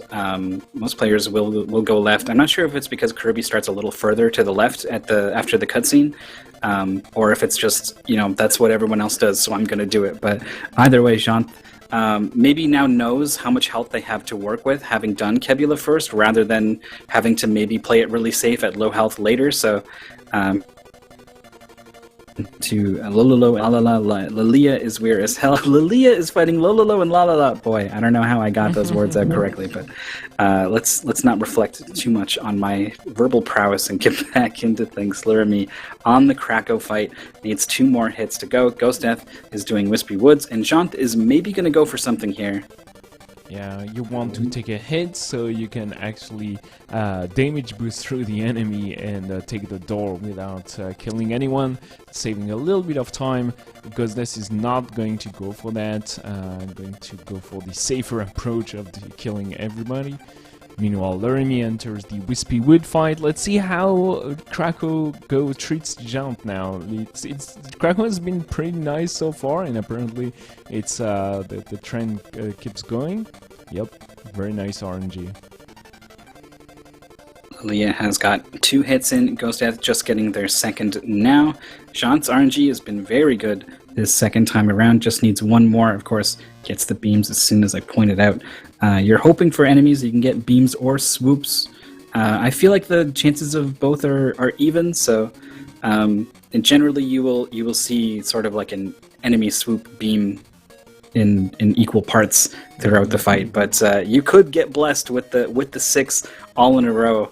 Haven't worked out the odds, but it's probably not too complicated. 1/3 to the 6, I guess. Boy, that's a big number, so extremely rare to get the best patterns. Laramie into the Kebula fight takes 1 hit, but is very healthy and is very far along on the stage. Yep, Laramie is always done with the 4 bosses, so he's 1 Wispy Wood fight ahead of Jant. This is the most convoluted unit of time, but apparently that's how we go now. Laramie is just praying for good patterns.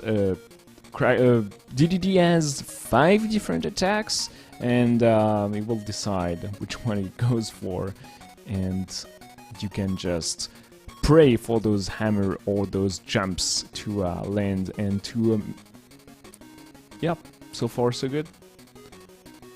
Been a pretty average fight for Laramie so far. Jant getting into this fight as well. Health situation for Lilia very bad. Everyone else is doing okay on health, but Lilia is going to have to be very cautious and or lucky in their DDD fight, especially because you're waiting for either a jump or a hammer from DDD to even deal any damage, and that requires you to get out of the way of that attack in some capacity each time. So you're always at risk of taking damage, and it looks like Lilia doesn't want to shoulder that risk. Immediately dies for the health refill. I think this is probably the smart decision. Le Remy needs one last hit, but Jant actually passes Le Remy due to the RNG factor here on DDD. Yeah, very, very bad luck. Oh, and no, because this is going to die here. Got solved by DDD, and 2 HP remains, having to go all the way back from the beginning, losing about 30 seconds here, I think. Lilia trying to, looked like they just kind of got bonked in a kind of a silly way, just standing there, but you want to be close to DDD so that he moves as little as possible before doing his next attack, and in some cases, you just kind of accept that if he doesn't do what I need him to do, he's going to hit me, but I have the health to take that risk if it means maybe getting an extra hit. Ooh, Star flying over Lilia's head there. Opportunity to deal damage. Ghost Death on the second try has got DDD all the way down to 5 health, actually, so has had a nice second attempt here, is actually getting closer and closer to Lilia. This is just one hit behind now. What is happening on Lilia's fight, to be honest? It's been very, very long, so... And yeah, DDD does not want to provide the correct attacks. Here we go, finally the stars appears and Lilia kills DDD. But the 14-minute time finish here, that's not something Lilia or Ghostness are going to be happy with. Yeah, this is maybe putting them out of the running at this point. There's only 2 games left to play. Ghost Death certainly has an incredibly strong The Messenger coming up as the final game, but at 1590 points compared to where they need to be at 1676, 80 points across 2 games, I just don't see it happening. And Lilia as well, down at 1626, is not in a much better position. I think probably it's going to come down to can Le Remy hold off Devil Tifa and KTH, and can Jant pull something off here? We got KTH, Jant is very close to KTH, but it still needs to find 30 points across these next 2 games, the first of which is going to be VVV. VVV is a tough game, and you can get crazy good times. We've had a good share of sub 16 in the game, but that's not your 30 points. You need a stellar performance on both VVV and the Messenger now, so we'll see how that goes. VVV is an awesome speedrun to watch. It's not been so fun for me to grind personally, but just to watch those runners master the chaining of those screens together and never stop and know exactly how to react to all those situations, those are very, very fun races. 200 point mark set at 17 minutes. This seemed an impossible task while I was learning this game, but the players have proven me wrong. You can take a look at their PBs. Le Remy flat at 16 minutes, Jant a little bit faster at 15:41, Ghost Death 16:18, and Lilia the furthest back of the bunch at 16:41. If Lilia does get a sub 17 minute time, I think they're going to be pretty happy. So even if the top 4 is out of their reach, you definitely you want to do your best no matter what. So let's go. Everyone intro. able to skip the cutscene correctly this time. Nice. No technical issue, and onward we go. So, you want to dodge everything that moves, kills you, every spike. Whoa, very weird death by Jant. Alright, let's, not be too stressed. This is one of the game where the difference in setup can actually be a little bit weird, because lots of queues and lots of very, very tight inputs. The game runs at 30 FPS and requires a lot of frame perfect inputs. So far, I hope it's not going to be too bad for the players, but it seems to be okay so far. Le Remy dies here and did not take the checkpoint, so he's set back quite a fair ways here. Once again, missing that flip 3 times now, 4 times. Okay. That was slow.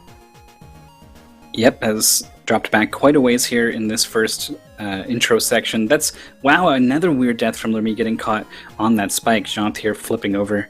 The Green Ghost is going to be in third place compared to Ghost Death and Lilia, who have just finished the opening section here, the space station, the first visit to the space station. There's sort of an alternate entrance that is probably the next place the players are going to go, but they don't have to. You can tackle these next 4 places in whichever order that you decide, but the text boxes associated with the crew members that you're setting out to rescue vary depending on who you save, when, and where. So there is a speedrun route that is fastest to mash through the text boxes, and that means going to the space station next. Lilia is going to be out here, and this is my favorite part, where you just unfocus your eyes and just kind of watch all the little men floating through space all together. It's I don't know. It just tickles me. Yeah, the navigation through the overworld is a little bit weird, and lots of empty screens actually.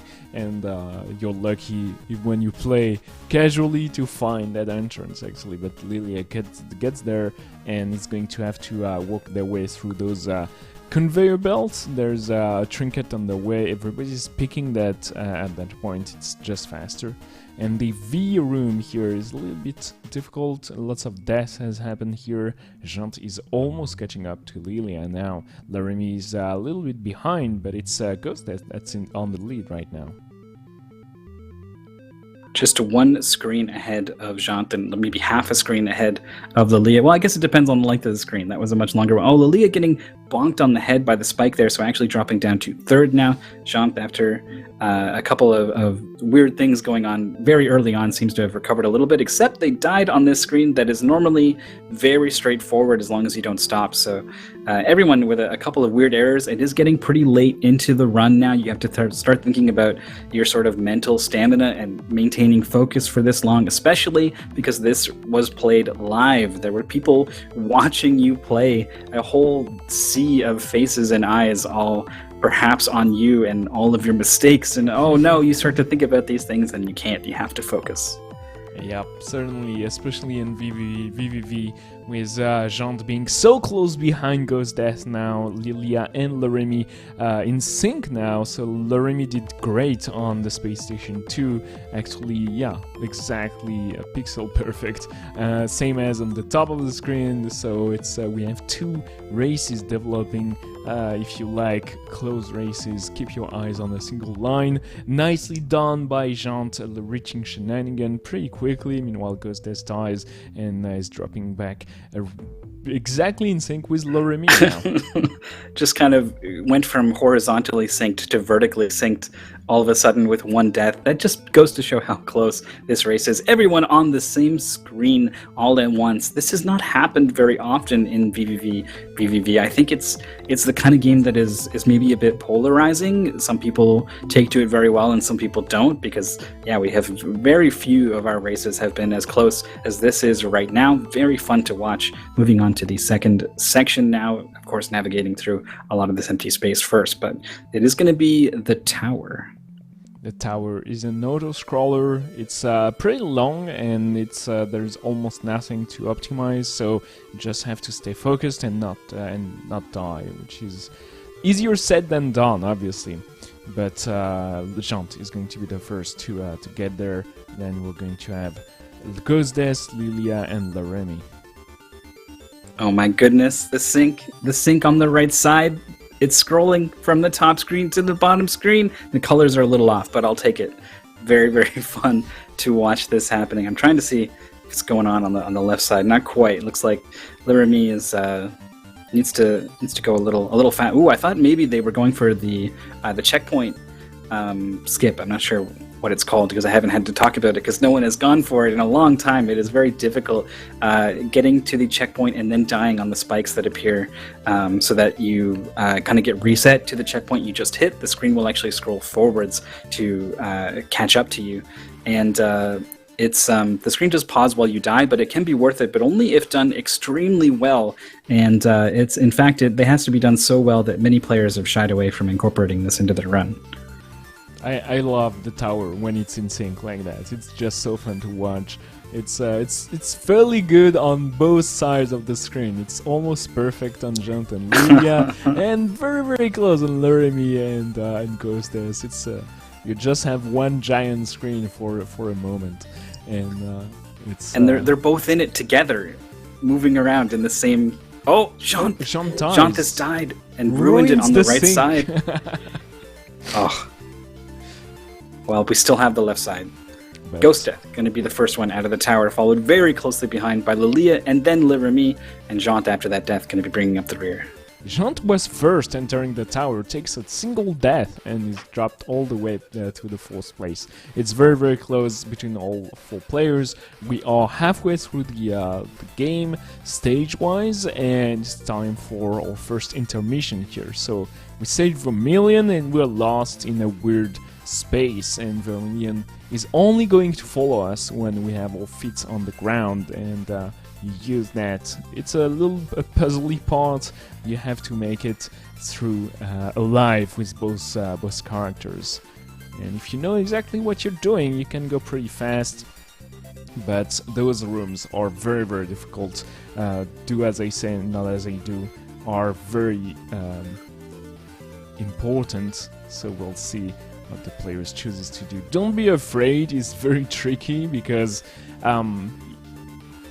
Vermilion moves only when your feet are on the ground, not when you're flipping downwards. So if you have too much airtime, Vermilion falls a nice flip here, and Lilia proves to be very confident. Luremy and Lilia are exactly in sync, but Lilia dies here sadly and is set back just a little bit.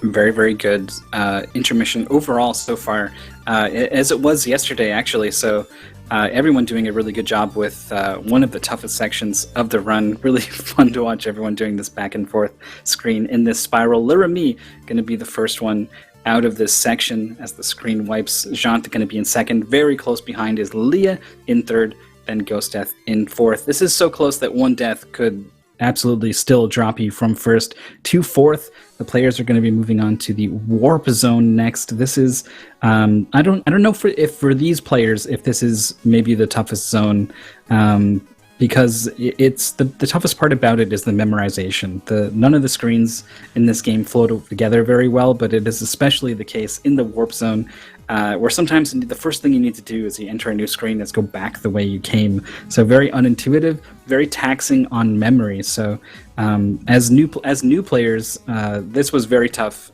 for them to memorize and have it all down. But I think probably for these guys in the top 8, that's something that they've kind of moved past now. So it all comes down to pure skill. Though we did see, I think it was Devil Tifa had a lot of trouble here in the warp zone.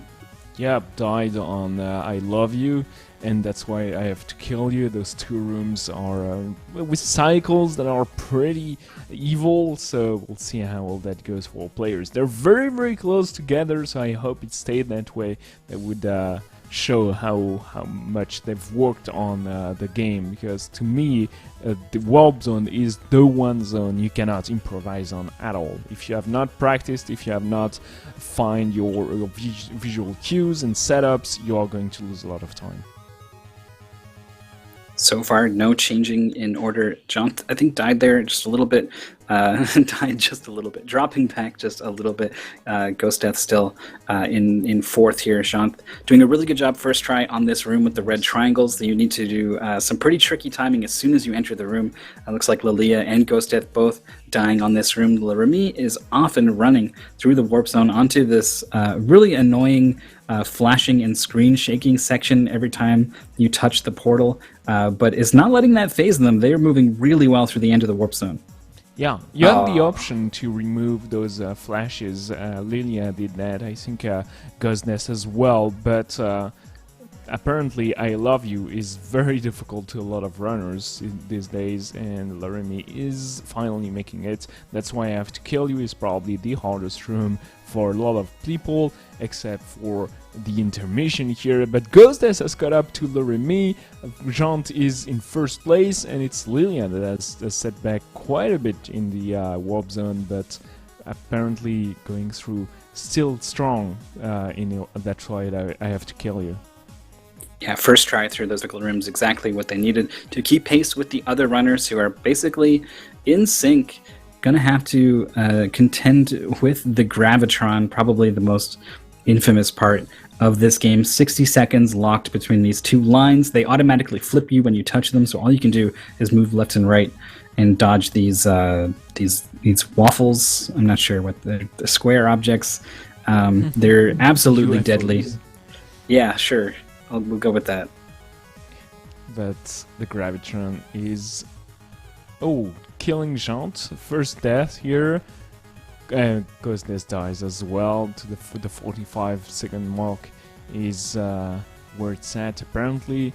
Laramie dodging everything between the 30 and the 20. It's where things gets complicated with enemies coming from left and right, killing surely Laramie once here. Jean doing a great job. Ghostess dies. Upset back at the 30-second mark. Laramie back at the 25-second time once again. Jean doing great. Lilia has not died yet, so doing their best to catch up to the other players. Jean is in the lead by about 5 seconds compared to Laramie. Yeah, and Ghost Death was half a second behind Laramie, is now a little bit more than that, but not the most costly death, as you can see, still within 2 seconds, and dying just there near the end of the Gravitron. Laramie with a really strong finish, and another death from Ghost Death, trying to find the last 5 seconds here. This is normally not the toughest part, but a couple of deaths here from Ghost Death, and just at the very end, thankfully, the timer did tick down, so they got that checkpoint. Going to be able to move on here. Lilia has 13 seconds left on their clock, but it's Jant and Laramie who are extremely close, out in front, moving into the final section, the laboratory. These bouncing lines that were in the Gravitron are actually a sort of major game mechanic that gets introduced in this section. I think maybe the game assumes you came here early because it is so close to the starting area, but for text box reasons, it's fastest to come here last. So here we are, a very straightforward, very quick section, making use of these flippy lines. Yeah. This is the no glitch, the glitchless category. So there's a glitch that allows you to clip through those lines, but it's not authorized. So the players actually have to pay attention not to get those double frame perfect input. And Jant going through, knowing exactly what they have to do. The setups are perfectly practiced, and I love that section here after the topsy-turvism room. You have those green squares, and if you know exactly what you're doing, like Jean, you don't even have to stop, and it just looks fantastic. Laramie is right behind Jean, does the exact same thing. Ghostess is coming to those rooms. We'll see if that goes well for them as well. Setting up here, and boom, no problem. Those are kind of the two major sticking points. Laramie flying through what can be an extremely difficult room if you don't know the sort of one trick you need to get through with the sort of football players arranged on the field. Or no, it's a chord, it's a musical chord, but we'll see Ghost Death showing that off here now. Getting through cleanly and also dying in the exact same way as Laramie on the screen afterwards. It comes in really fast. You have to be thinking about it ahead of time, the way that you need to be thinking about in every single room in this game, but that one in particular will very easily catch you off guard. Now Ghost Death is done with the laboratory. Jant already into the final section of the game, piecing together. Oh, I actually forgot to go the other way at the start of that screen there, getting caught just a little bit. Jant is strongly in the lead now. In those very difficult rooms, this is the end section, and it throws at you everything the game has pretty much, so you have to be well practiced and be prepared. Especially here, the setup to flip from the top gets you through cleanly, knowing Jant shows that he's mastered all those flips and tricks, and no problem. Flipping here immediately because this is a warpy room, and it's hard to remember. Some rooms, some layouts are very, very tricky. Just being practiced enough to, for your memory to click as soon as you enter the room is pretty tough. Three's Company here for Jant. This is a room that was a weird amount of trouble for some players, but I think everyone's kind of worked through it now.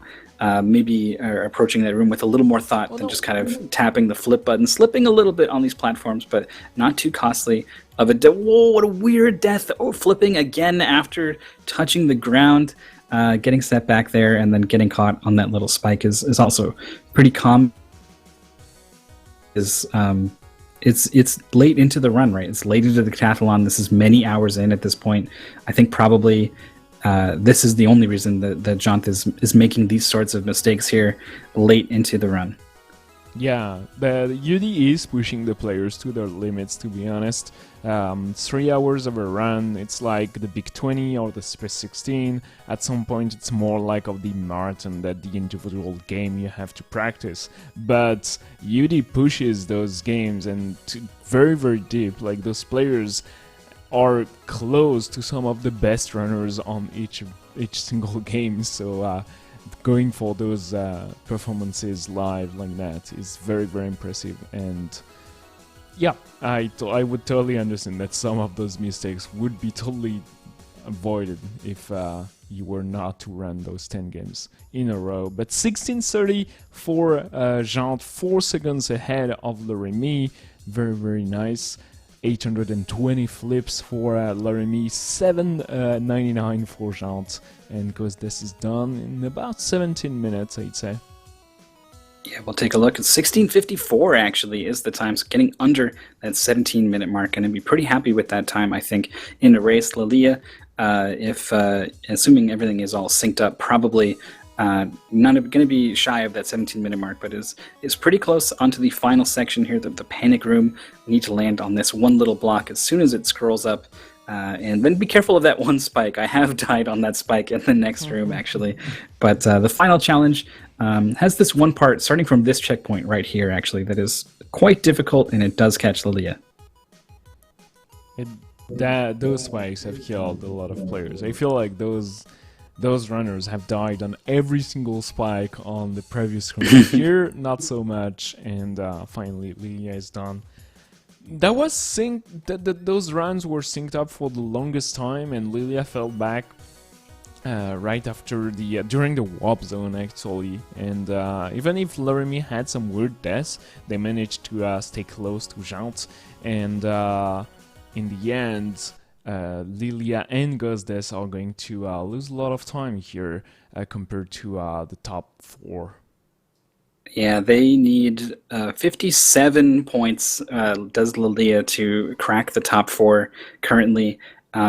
Picking up 57 points on Devil Tifa in one game is surely an impossible task. I mean, unless Devil Tifa just didn't finish, but we've already seen them finish, so probably the writing is on the wall here for Lilia and Ghost Death. Ghost Death, I think, is probably aiming to finish over 2,000 at this point. They're definitely capable of it. The Messenger's not an easy game to get 210 points in, but they can do it, so we'll see. That's maybe where what we should sort of be rooting for here from these two players. However, Lauremi currently sitting in 3rd, ahead of 4th place by 9 points, and even more ahead of 5th place. So very likely to make the cutoff. And Jant as well is in the running. It's going to take a fantastic run of our final game, the Messenger. So we'll find out if they can do it.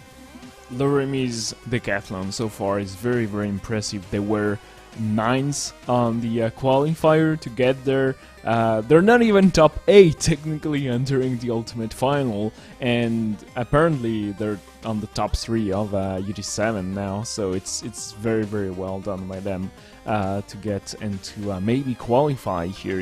If the Messenger goes, they don't even need a spectacular performance, I think, to be able to make it, so a 30 would be enough, and that's definitely something that they can manage. So we'll see how well that goes for all 4 runners here.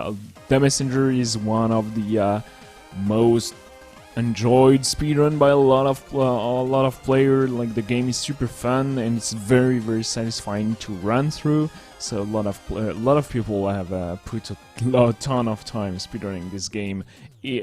Like within the UD, or even just because the speedrun is so fun. So we'll see how well that goes. Gosdes, Jant, Lauremi, and Lilia starting just now.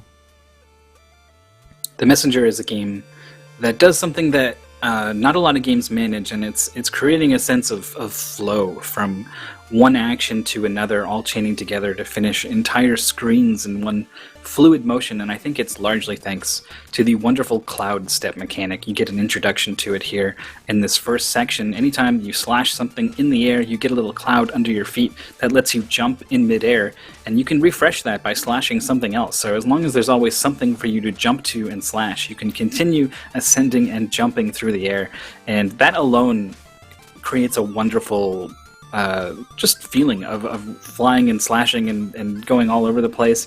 But it's augmented by a lot of other power-ups that the players will get throughout the run. The wingsuit, the rope dart, certainly, probably two of the biggest. It really just does feel great to play. So despite it being a much bigger thing to tackle as a speedrun, it is something I would recommend if you're looking to get into speedrun. Definitely consider this. Just know that there's a lot to learn. This is a 30+ minute run we're going to see from these players, which is a lot more than anything else we've seen from the previous 9 games. It was a huge task for the players to learn this game and get their times down the way that they have. So it's all built up to this. We'll see. Getting started to head into the first zone here.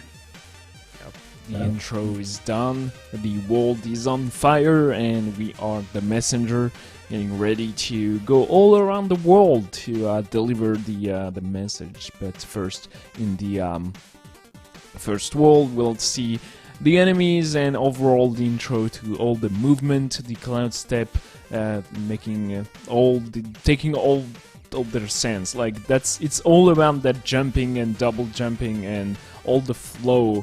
It comes from that and makes it for very, very satisfying and smooth platformer. It's not too hard, but being able to chain all those jumps and tricks and never stop is pretty difficult. Plus, obviously, the runners will add some damage boost and risky cycles they want to make. They will enter the checkpoint here. You have to do that to buy an upgrade, so everybody's going for that. The route for the upgrades is very set. Everybody bought their first upgrades here that allows you to destroy the projectile from the enemies with your soul slashes. That also gives you the cloud step, so it's totally mandatory if you want to go fast. Yeah, we can see it already being put to use here on this screen, using the projectiles to ascend higher. You're going to see this constantly. Also, you're just defending yourself from projectiles by attacking, so it turns in from something you need to avoid, from something you happily run into and leverage for your use. Nice damage boosts from the players, except Lilia, who didn't quite get it, so is going to have to catch the platform here, doubling back. But I think probably slashing projectiles is like the best upgrade. There's so many projectiles throughout the entire game. Yeah, I do agree. I bought it very late in my first playthrough, and I totally regret it. As soon as I realized what it did. Like, it's very, very good to just be able to, well, defend yourself, attack, and destroy those projectiles that cloud up the screen. Swimming is very, very minor in the category. We don't see too much water, but we'll see just a little bit of it. The runners will damage boost through a lot of the moving spikes, like the soul blades which I've seen. But you cannot damage boost too much because your health goes very, very quickly. So, and you really, really don't want to die. This is one of the games where it's fairly easy to get a deathless run, and it's pretty important. But not dying is not all there is to it. There's a lot of movement and optimization everywhere, so you still have to go for some very risky strat, even if you don't want to die. So it's a risky trade, to be honest. Yeah, the push-pull between wanting to avoid a death that is so costly, but also having so much that you can do to always go a little bit faster. I think this game, more than maybe any other game in the Decathlon, that is the case. Nice screen here for Ghost Death and Jean Lilia as well, getting on this swinging platform, and judging by Laramie's position ahead of everyone else, probably went well for them as well. That is maybe the toughest screen of this first level here, so bodes well for all these players that that screen went as well as it did. Still extremely close between all 4 runners, getting towards the end of this, the first zone, the Autumn Hills, I think it is, but coming to the boss fight pretty soon. The quick kill is pretty straightforward. I don't expect players at this level to make that mistake. I love the scene between Loremi and Jant. Loremi, during the entire decathlon, managed to stay in sync with someone. Either Ghostess, Jant, or Lilia, but I feel like they're playing two. It's almost on purpose. That buying 2 upgrades here and starts their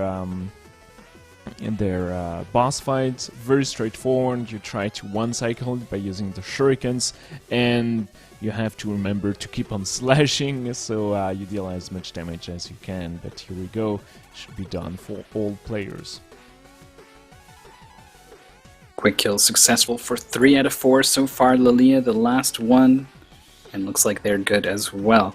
So moving on to the second zone, in a little, well, I guess there's a short detour through the second zone that is the Forgotten Temple or something, but the Melancholy Temple. Okay. Forlorn Temple, I think. Yeah. In English. Mm-hmm. But we're just passing through here. There's a bridge. It's out, and you can eventually repair it in the full game category. But we're doing the 8-bit category, which is maybe about half the game, maybe more like a third, somewhere in between. Which means that the next place we're going, the third world, second really, is the Catacombs. So the Catacombs is a very, very dangerous spot. It's one of the world that has killed the most players because the moving parts that kill you in one hit mostly, and all the cycles you want to make. So it's all about saving time, and if you want to save time and you have a cycle, you know exactly that it's either make it or break it, and sometimes it just doesn't work your way. You have those 3 of those brawling moment where you have to kill all the enemies before continuing. They're not too long, and it's everybody is pretty frail. The enemies just die in one hit, so it's okay. Loremi making their way just ahead of Jant, yeah, about a second ahead of Jant. Lilia is 1 screen behind, and Ghostess is very good at the game, was actually speedrunning the Messenger before even UD7 started, and is just behind Loremi, doing great so far. Yeah, everyone is basically on a great run up to this point, and the differences are just the incredibly small things here and there. Nice screen here from everyone using the platforms, going to the right as much as possible, and just great play overall. Nice cycles on the crushers here, can be a little bit scary. There's one crusher coming up later in particular that you want to be very mindful of. The players are going to be thinking about, have I gone fast enough through this room to make this cycle?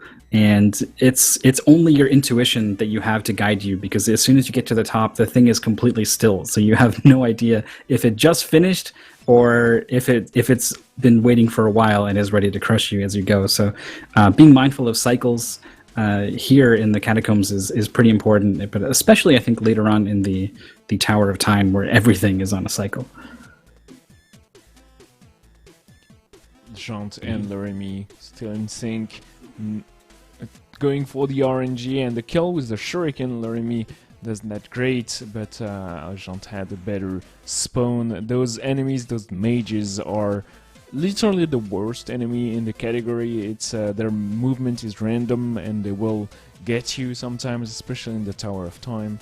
But so far so good, because that's not going for the damage boost because they had only 3 health. The spikes will take 3 health, so you don't damage boost, you just straight up die. But so far so good. Lilia is just behind Ghostess. Everybody is staying very, very close together, and what's going to be the most important now is the RNG on the boss. Loremi is not going to go for the cycle here, Jant either, so maybe an opportunity for both Ghostess or Lilia to catch up. We'll see. Ghostess pausing for just a little bit there, and feels comfortable enough to go for it. Is it good enough? So close. really, really committed to it. It's so hard to tell whether you've gone fast enough through that room, and you really do have to go so fast to make that cycle. And that's I don't know. I applaud the boldness. Just unfortunate.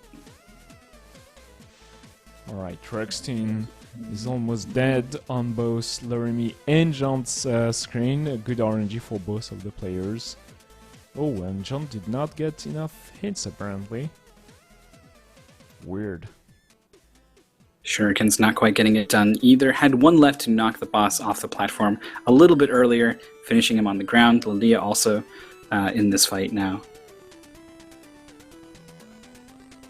Lilia with the good RNG as well gets the kill, and Ghostdeath finally gets to Rexton. We'll see how the randomness, the chance is treating them today. Meanwhile, Laramie, Jant, and Lilia starts Bamboo's Creek. A nice and relaxed level. Good RNG, by the way, for Ghostdeath. So all 4 players got lucky there. The Bamboo's Creek is not too hard for the most part, but has some very, very peculiar skips and some screens that are a little bit hard to optimize. With your cloud step, you have to be spot on with your jumps. Nice job from Laramie, squeezing between 2 enemies after getting the cloud step off of the Medusa head type enemy. They it's if it's a platformer based off of the old school 8-bit style. Probably the developers put in this Medusa head enemy that moves in a sine wave pattern. Very, very classic. Thankfully, it's mostly just food for cloud steps in this game. Not nearly as troublesome as it is in, say, a Castlevania game, but really clean movement from Laramie through Bamboo Creek here, holding on to the lead by just a little bit here. Lilia and Jant are quite close, but they're starting to establish a lead for themselves here, is Laramie. Well, let's see if they go for the skip. Nope, just going for the elevator. Normally, we'll see what Jean Ghostess or Lilia goes for, but yeah, Laramie now has a nice lead, and nothing is stopping them, so it just bodes very well. They're currently in 3rd place, and if they keep that pace going, they will keep that 4th place, or even 2nd maybe, to qualify for tomorrow's Decathlon.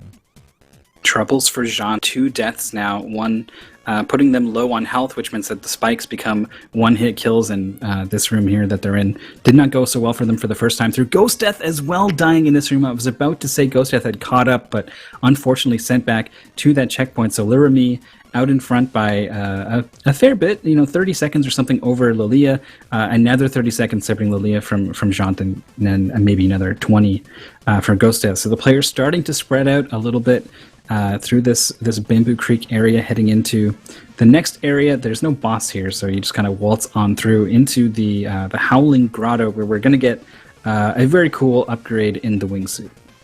The wingsuit is so good, so well done. It's not slower than moving, so there is no reason not to use the wingsuit. Plus, the runners have set up a lot of money to be able to buy 2 upgrades.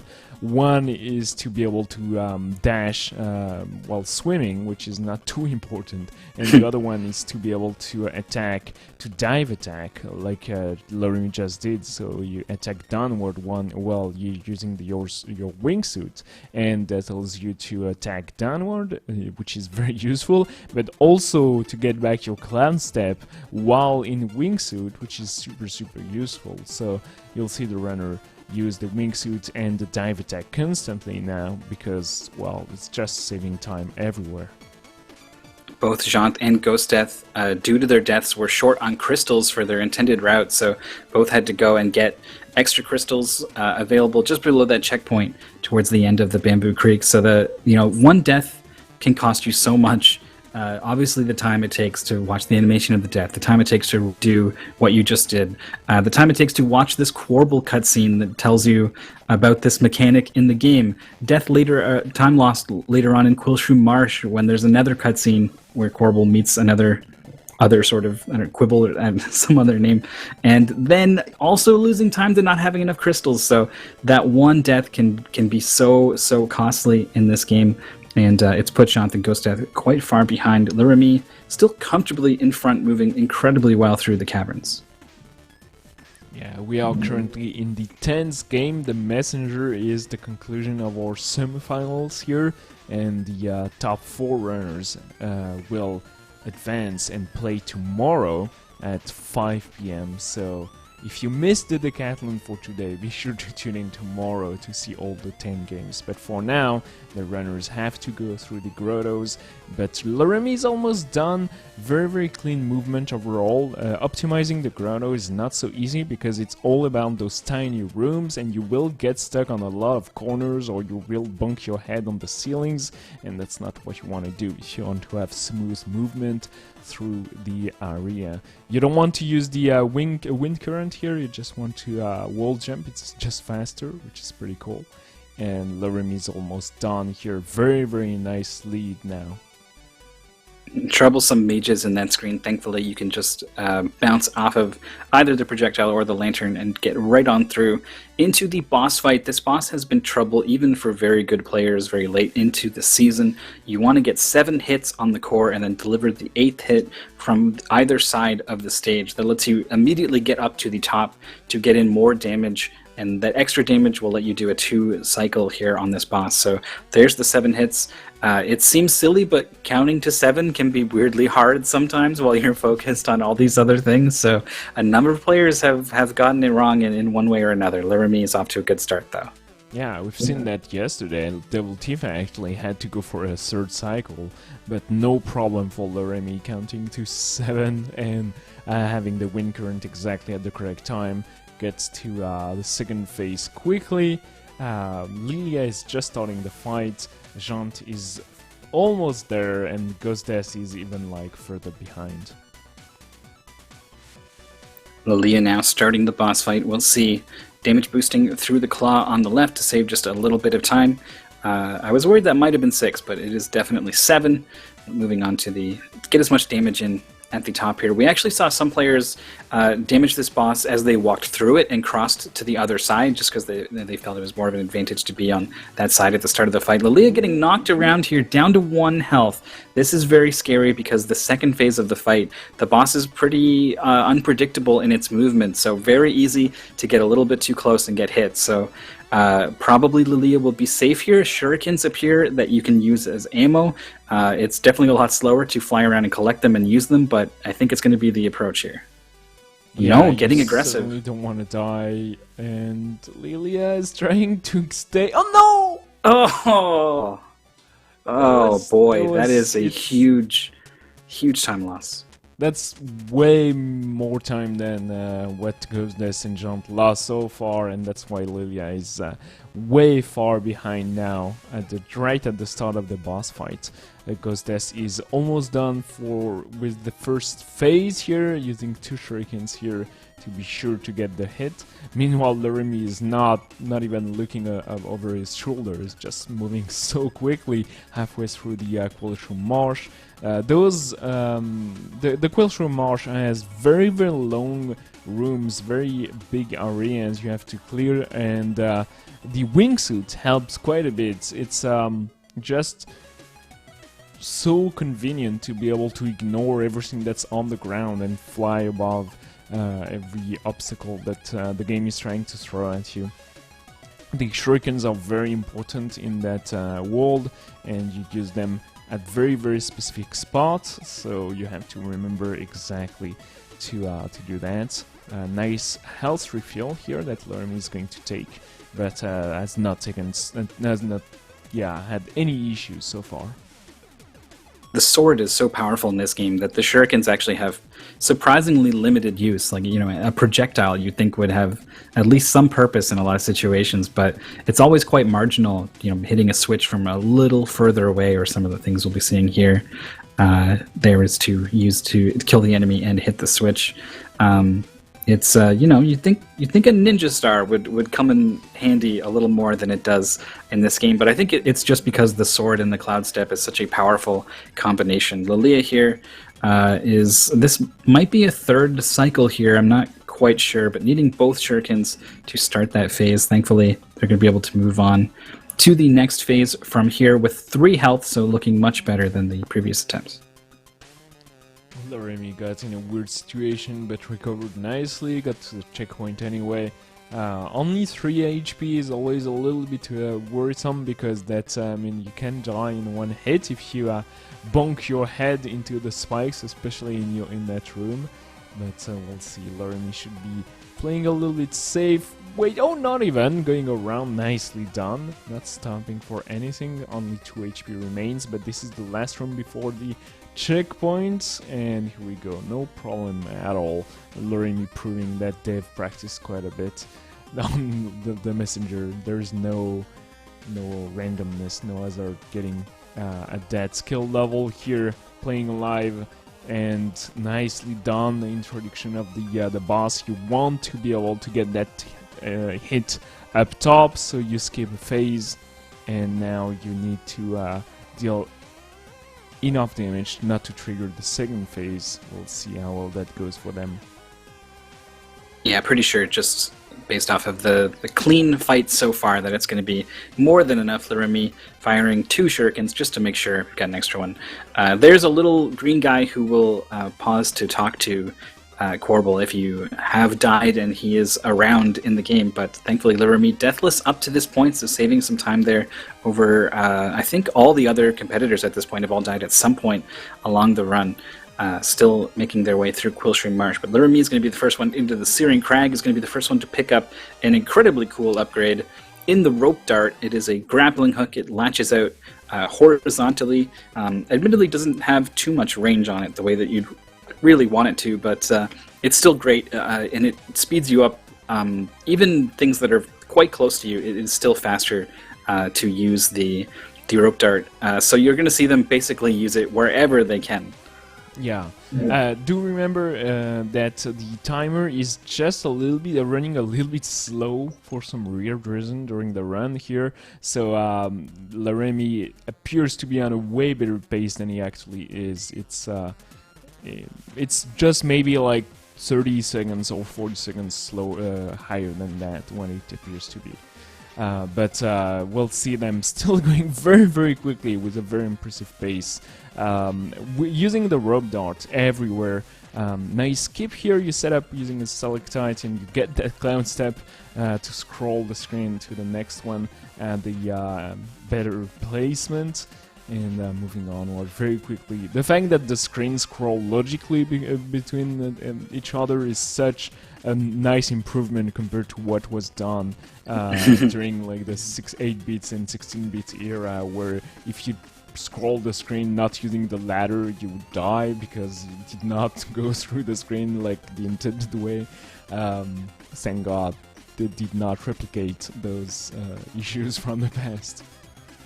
I'm gonna freak out Ishbinder in chat right now and tell them that the commentary we're recording is actually live. The broadcast is definitely from the past. But yeah, if you guys have questions and stuff, we will answer those live for you. Janth now into the boss fight, doing a pretty good job, I think, of skipping that phase, getting onto the second cycle here, and pretty sure they've got enough damage in, doing a really good job here. Also had a clean fight to Ghost Death, who is moving on to Searing Crags as well. Lilia trailing a little bit in 4th. There's Janth finishing off that fight.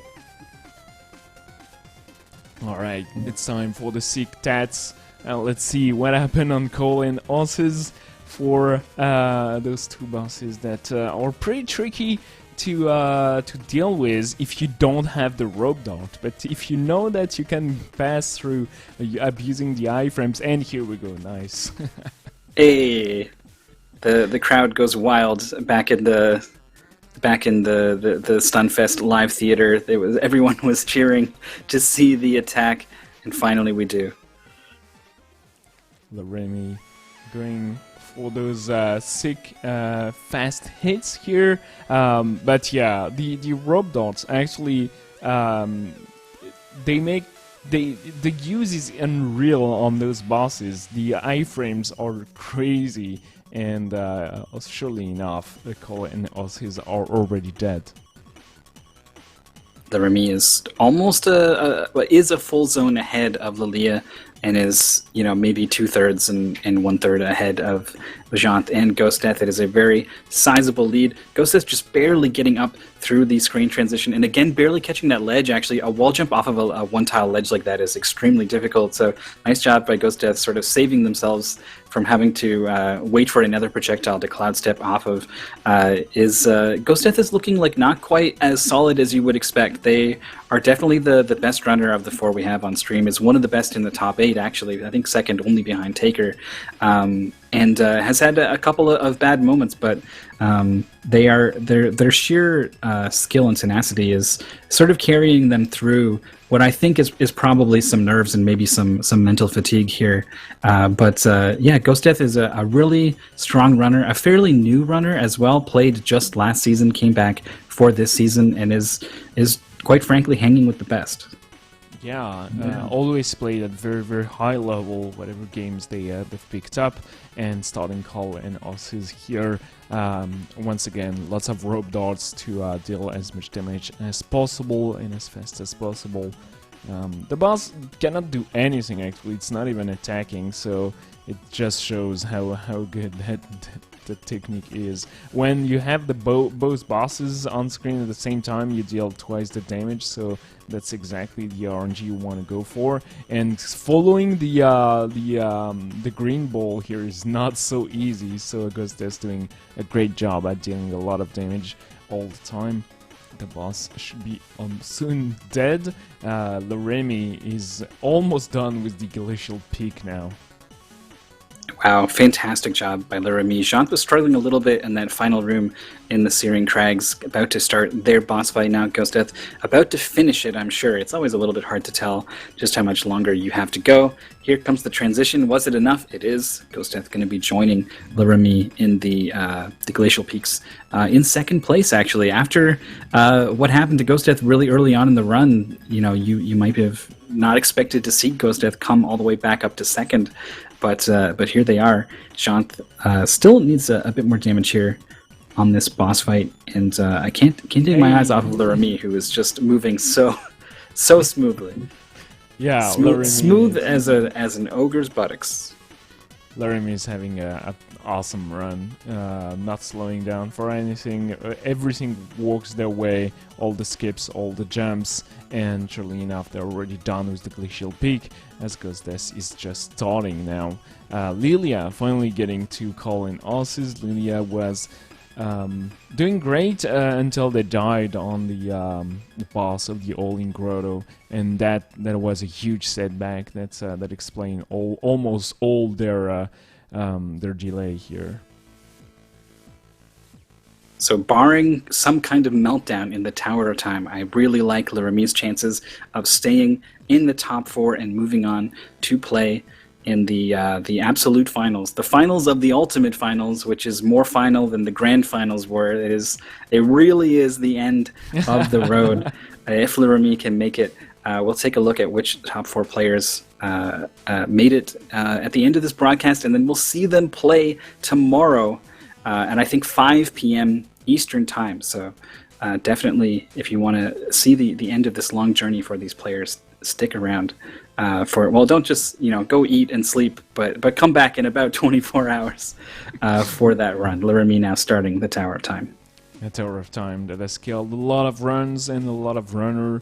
Very, very difficult to run through. All those rooms are very closed off and don't give you any liberty of movement. You have to follow through, you have to wait for the cycles, and the lasers deal so much damage. It's very, very difficult to save time, and it's just all about not dying. Nice movement here using the rope darts.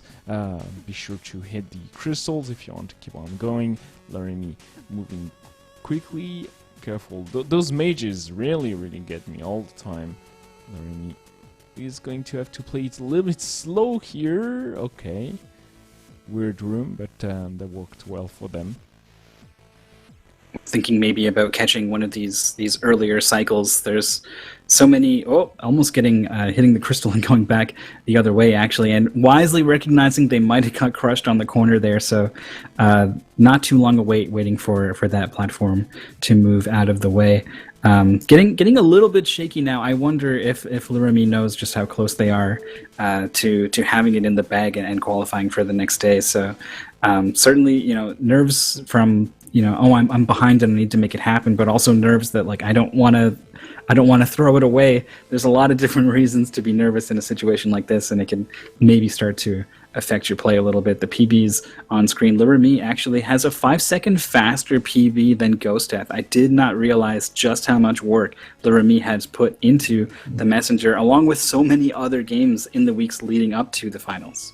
To be honest, for sure they know. On stage, the players were very close to the commentator, and they could hear them like provide commentary, and so that might have thrown the players a little bit out of focus, because you know if the focus is on you or not, and if everybody is watching you or someone else, and plus when the crowd is cheering for you because you're first currently and you are that close to qualify, I'm pretty sure it's a little bit, you get the adrenaline pumping pretty intensely in your blood. So Lurami doing great, but you can spot some mistakes, and it's pretty difficult to say if it's just like tiny mistakes due to sometimes that happens, or just due to the context. This 3 crusher section here for Lurami, no problems. Jant and Ghostdeath pretty close actually. It's the kind of thing where one bad move we could see a lead position change. Jant freaking out with the rope dart, waiting for the platform, just having a bit of fun, maybe staying fresh, staying warm in the hands, whatever gets them through. Lurami onto this section now, a relatively boring section, though I find it weirdly tense dropping into the laser, like knowing that you can't swing too soon. But no problems here for Lurami, even getting the skip, hitting the crystal through the wall to skip having to visit one of the rooms. Into the final section, the dramatic lasers bursting through the falling platforms before we get to the final boss of this goal. This is a nice looking room, but it's usually not a problem. Lurami gets the final boss.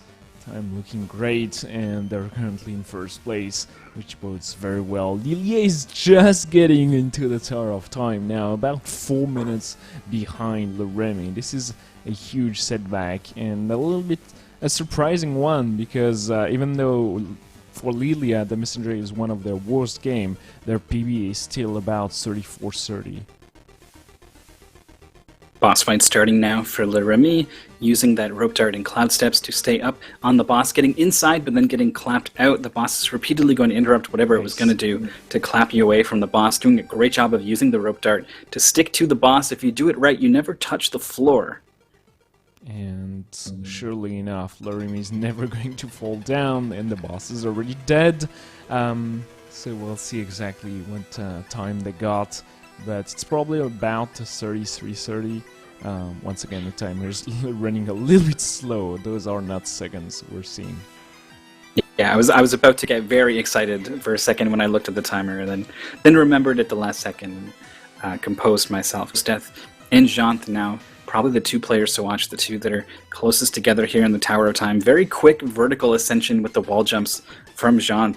You kind of need to, you can basically just mash it out, but you will find usually players have little breaks in their mashing, and that's when you kind of pull away from the wall a little bit. And so I really like seeing the very consistent mashing to get up the wall as quickly as possible. Ghostdeath into the room with the many crystals, probably going to be seeing a skip from him as well. Probably all the players. That's something that they're all comfortable with now. Success for Ghostdeath. Yep, once you know exactly how to do it, there's no reason not to go for that, except maybe hitting the wrong crystal and going all the way back and losing twice as much as what you would have gained doing the skip, but it's those runners are practiced enough to make it work apparently 100% of the time. So Jant is setting it up, and yeah, very, very quickly actually. Jant's not being too distracted by the setup, and is one room behind Ghostess now.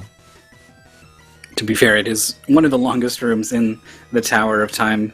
Not only do you have to climb all the way to the top, but then you're forced to wait for the platform to move across, and this whole time, Ghostdeath is waiting for this cutscene to finish. Fight has now started in earnest, cleanly on top of the hand and onto the boss, but this is where the real fight starts, especially once these orbs form around the boss's neck. It can be very hard to get your rope dart to attach and you to get into your iframes before you get hit by those things. So doing a really good job as Ghostdeath converted on kind of 2 reattaches. This time he gets repelled a little bit, but you do have a number of hits to take in this fight that you can afford. Ghostdeath, I think, needs one more.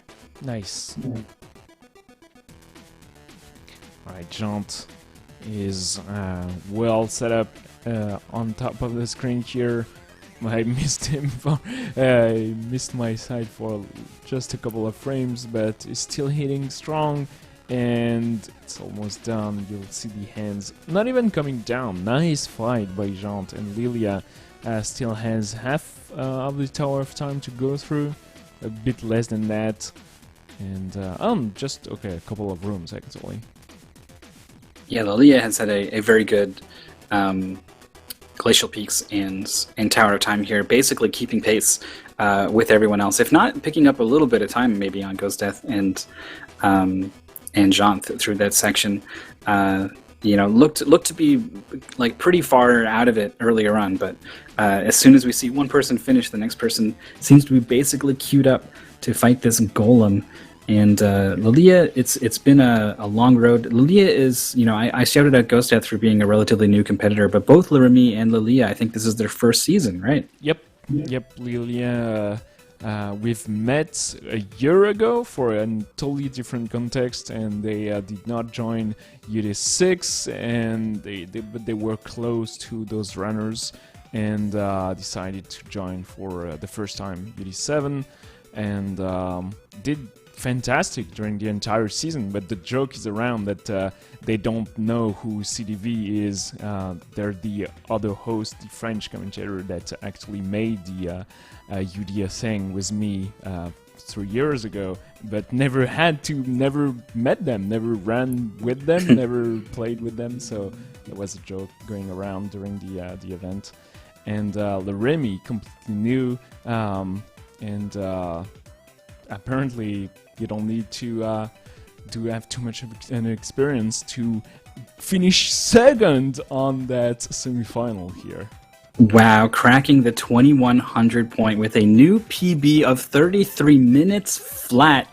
Lirami, fantastic performance. Our top 4 is decided. Jant was not quite able to make it, just 11 points back from beating KTH and about 40 or so back from Devil Tifa. So our top 4, we're going to see them play tomorrow. It's going to be Taker, Lirami, Steffler, and Devil Tifa. I also want to point out some race PBs as well from KTH and Jant. So despite not quite being able to make it, with I think what are these race PBs from Jant? Look at it's almost every single race. This what a great final decathlon. That was very good, but it's only going to be that for runners. It's going to be Taker, Lirami, Stifler, and Devil Tifa, and they're coming fresh from a blank slate. We don't like from 0 point, and you have to build up a new decathlon and finish as strong as you can. But certainly with a 21-25 finish by Taker, it seems like it's in the bag already, almost. Oh, I bet if you asked them that at the time, they would feel that it was anything but the case. But certainly they have looked dominant all season, and it's not quite the same dominance this time around, though. It was like 23 points, I think, separating him from Lirami. So we have seen gaps more like 50 points. So it's definitely the kind of thing where we're playing under pressure, Anything can happen. Taker is the favorite, but definitely not in the bag, I think. Of course, maybe you could say that because you already know what happens. Maybe I'll try not to read too much into it. I'm excited to see which of these 4 players is going to come out on top, be crowned the ultimate champion. I hope that you guys are too, but unfortunately, you're going to have to wait till tomorrow. Yep, it's going to be tomorrow at 5 p.m. Eastern Time, so it's going to be pretty cool and to watch for one last time those 10 games in a row. If when UD comes back, it's going to be on different games, so it's the very final time we're going to provide commentary for all those 10 games. And you know, they grew on us, I think. We've spent a lot of time, so it's going to be a very nice moment. The 4 best players on those 10 games. It's going to be tomorrow at 5 p.m. on Speed Gaming. We'll see you there.